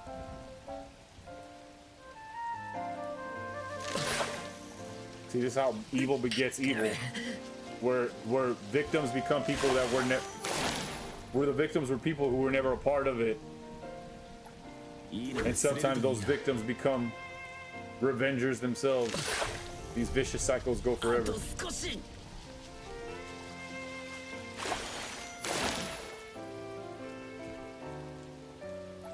当たり馬と。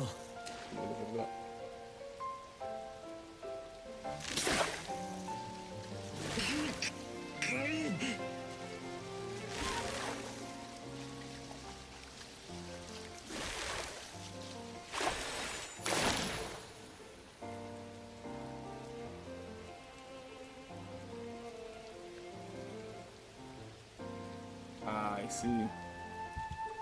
That's fucking insane.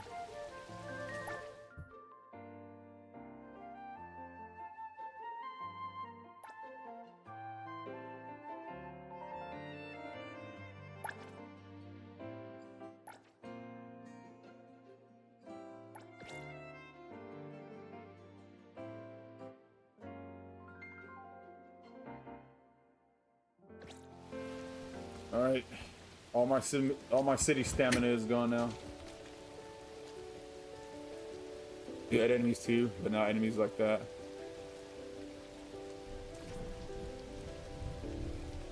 I had an enemy like that once, like a bad enemy once, and that shit that shit like changed my life, because of that, like I'm a whole different person than what I used to be.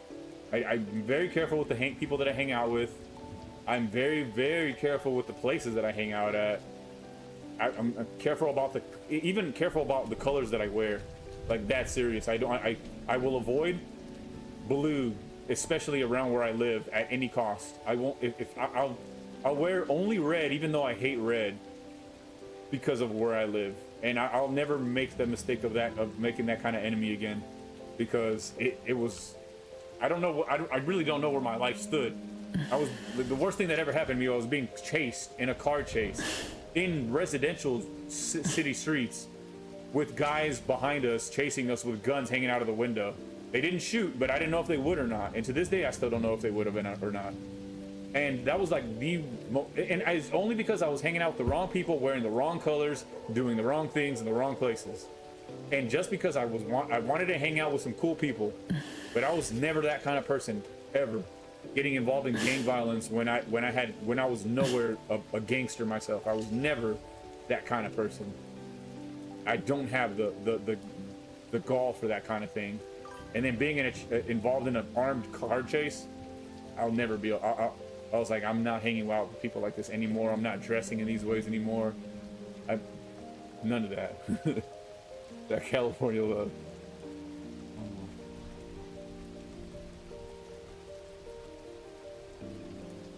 Damn, man.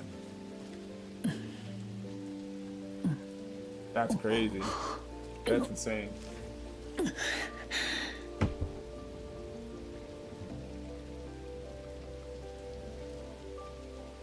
These things weren't. The thing is, these guys weren't even my enemies. They were enemies of people that I hung out with that I only hung out with because I thought they were cool, not because I was in this gang banging bullshit.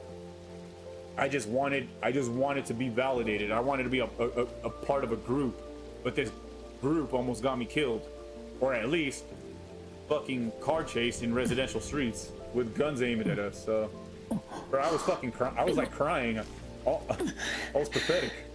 I didn't want to die. I was like 15 or 16. That changed my life, man. 15-year-old kid thinking you're gonna die because you wanted to dress like your friends. Hell no.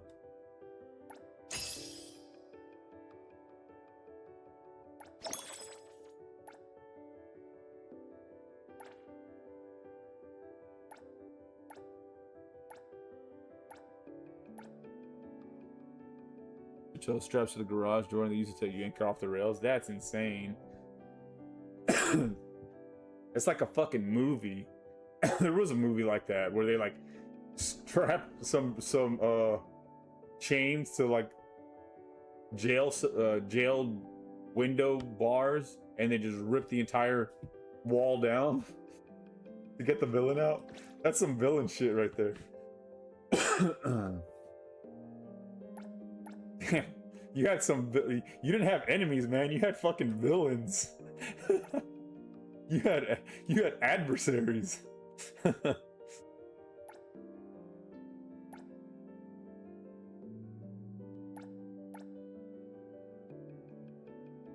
You had legitimate real life villains, bro. That's hilarious.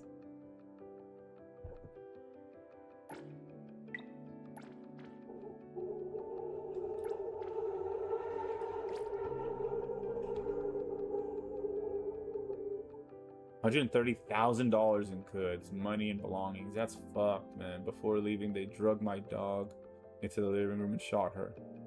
Then quickly fled. That's the dog. Why the fucking dog thing? Like, take everything, but the dog, man. A living being in general. Like, what did they have to do with it? Yeah, those dudes were not regular criminals. Those were actual fucking villains.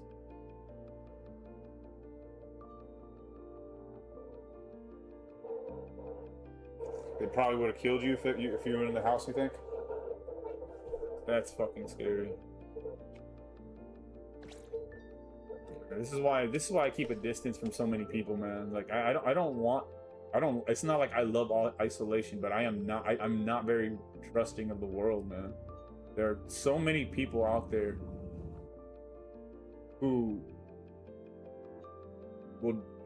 could bring terror to your life, and I don't want to deal with it I don't want to deal with that anymore.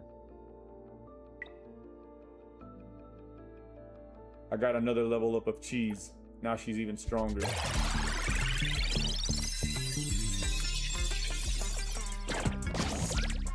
こんにちは。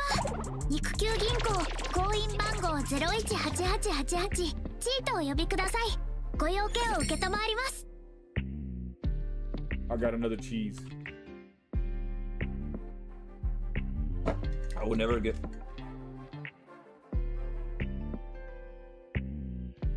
The Lord took her to punish me for what I was up to. And I decided I would never get something or someone killed because of my decisions ever again. I think that's a fair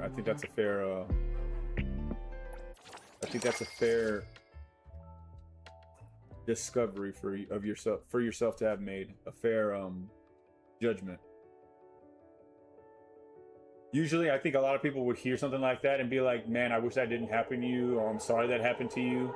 But as a person that I think realizes something like that had to happen to me in order for me to change my life, I get it. And what I'm saying here is I hope that experience is what you needed to learn what you needed to learn. I hope that was everything that you needed, because, yeah, like the same with me. Yeah, I think it's something that I needed to have experienced Otherwise, my life would have been in much, much worse places right now. Like, I'd probably be in jail or dead or worse if some of these things hadn't happened to me the way they did. And yeah, I needed these painful experiences to teach me life is not a joke to be fucking around with, and I can't be making these stupid mistakes. So I hope you learned what you needed to learn from that experience, and I hope that was the lesson that you needed to not make similar things happen again.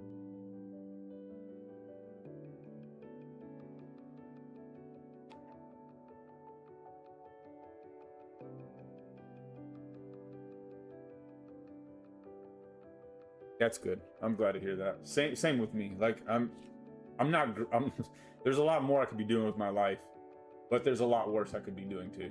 If you knew the person I was, especially like between when I got out of the Navy and when I came back to California, yeah, I became a worse and worse person over time. I was letting the bitterness of life, of the bitterness and unfairness of life, I was letting it affect me, and I was becoming an evil, dark, like narcissistic, sometimes even psychopathic person, especially under the influence of alcohol. I was so selfish, so manipulative, so narcissistic, so evil, so ugly. Like I think about myself, and this is another reason why I also don't involve. I'm afraid of myself. I'm afraid of what I will do to people and what I'm capable of, because I know what I've done in the past to people. I've been so betraying. I've been so manipulative. I've done awful, evil things, and I don't know who that person was, because it's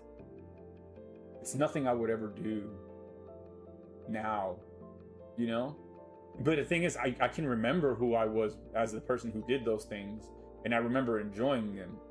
That's why I scare myself, the kind of person that I am, knowing what I'm capable of, knowing the evil that I am capable of.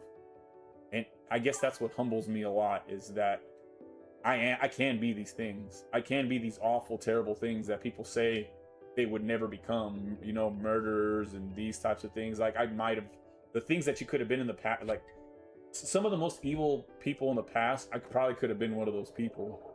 And I see that level of darkness in me, and I lament the fact that I was ever like that, and I don't know what put me in that position. I don't know whatever made me feel that it was okay.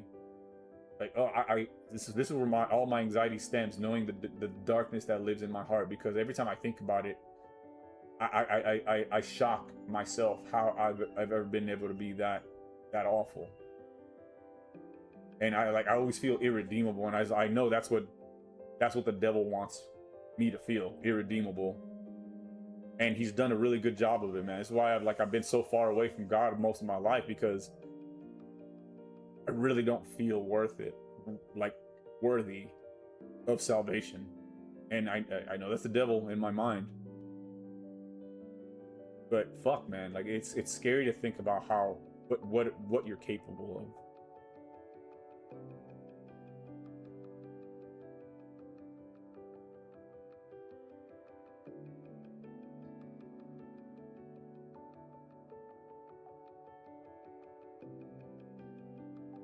Yeah, just talking about it just gave me these chills about myself, and like I'm thinking about the awful, evil thoughts that I had in the past, and it's not the fact that I just had the thoughts; it's I enjoyed them too. Like I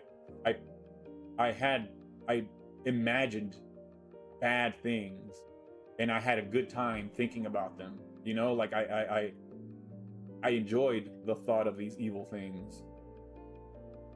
And I don't know who that fucking person was, man, because it's not me. It's not the kind of person that I am. I was not like that as a kid. I wasn't even like that in high school, and I'm not like that now. But that entire between portion of from when I was in the military to when I was living till my last year living in Japan, that 10, 15, 20 years of my life was significant, and I learned everything about myself that I needed to learn. Well, a lot about myself that I needed to learn. And I think that's what made my faith even stronger, is that I was able to go from a person like that, like a true narcissist, a true psychopath. Like I really do think I was one of those things. Like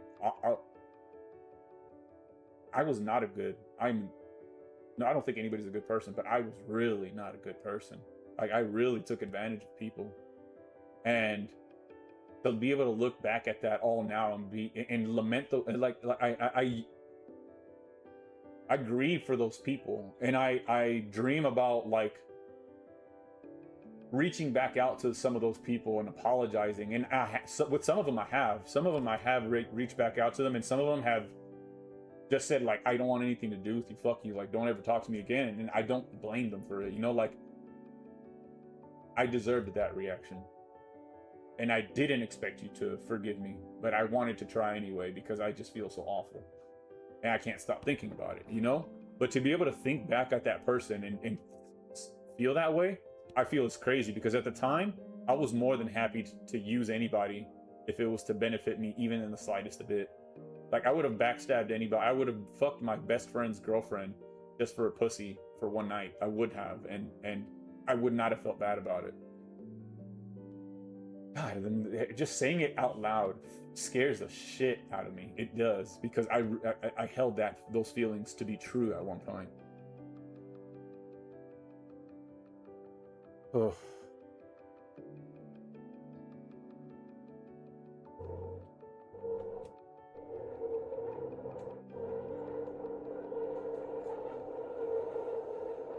Welcome back, Muffin. And no, yeah, I think you're right, Lump.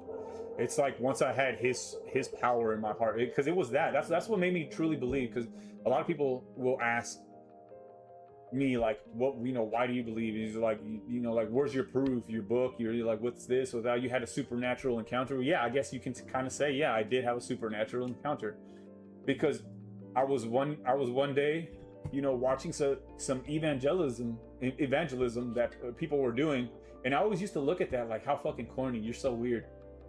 Nobody believes you. Like you're crazy. You look insane. What are you doing? You know, evangelizing Christians. And I would make fun of them too. And I was watching an evangelism on YouTube, and I don't know why. I've heard all these things before, but this one time, everything just actually hit this time. You know, everything that the evangelizer was saying. And he was saying, you know, like, what was he saying? It was the way he was saying was very compelling. It was he was like,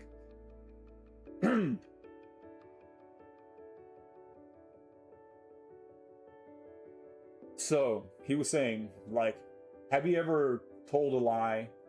You know, even a little one, stolen something, even something small, and then people are saying like, yeah, of course I have. I'm human. And it's like, you ever looked at a girl and get kind of horny? You know, felt lustful over a woman?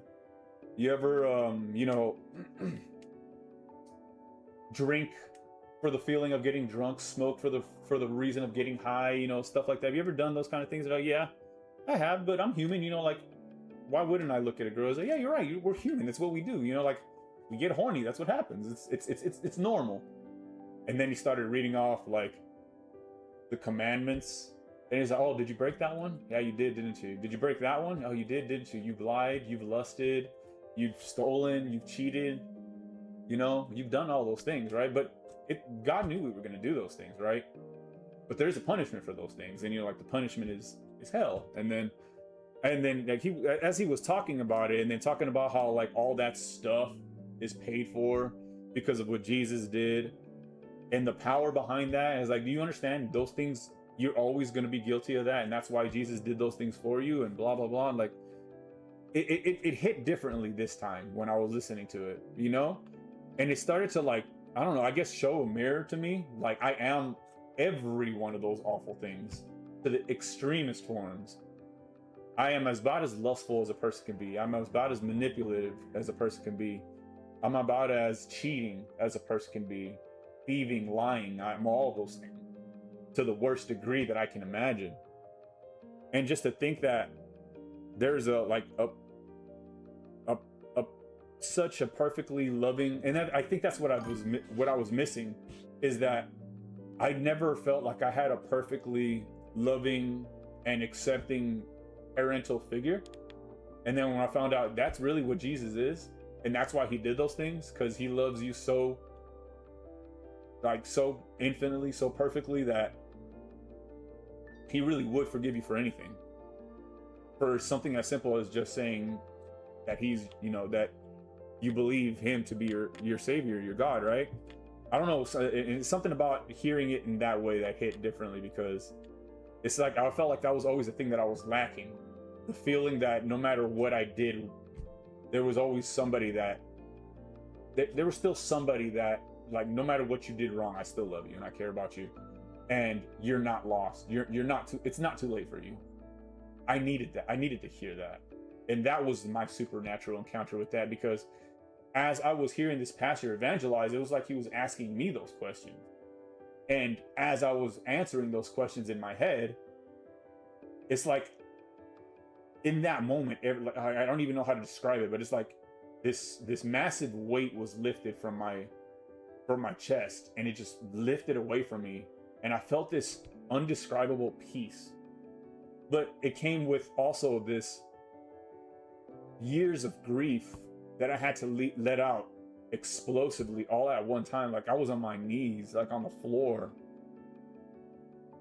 crying for hours. It was that powerful. Like, I felt the weight of everything that I'd done all at once. And I also at the same time felt God's forgiveness and love, you know? Ugh. And that's why I believe. Not because my mom told me to, not because the Bible said so even, but because I felt it. It happened to me. And it changed my life, man. Ugh. I should be dead right now. But he saved me so many times. Yeah. Crazy. Ugh.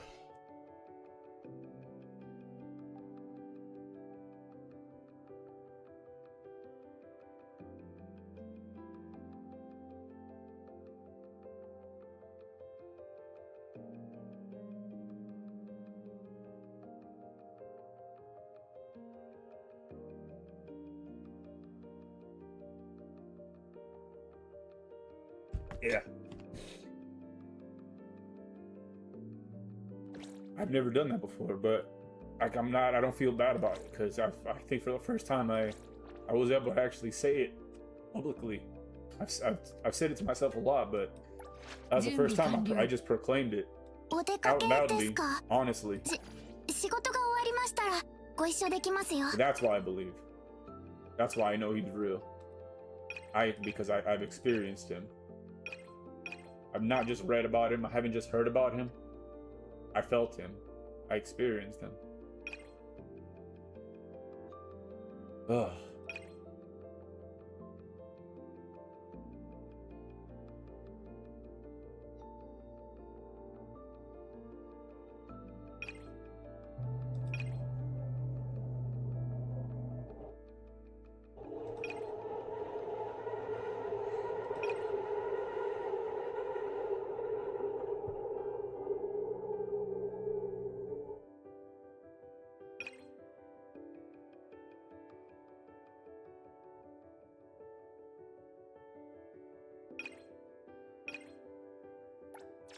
All right, but that kind of burned me out. I'm not gonna lie. Like, I'm a little exhausted now. I'm gonna go take a break, man. Sorry for getting so serious all of a sudden, but I guess I couldn't help it there. I love you too, man. Thank you.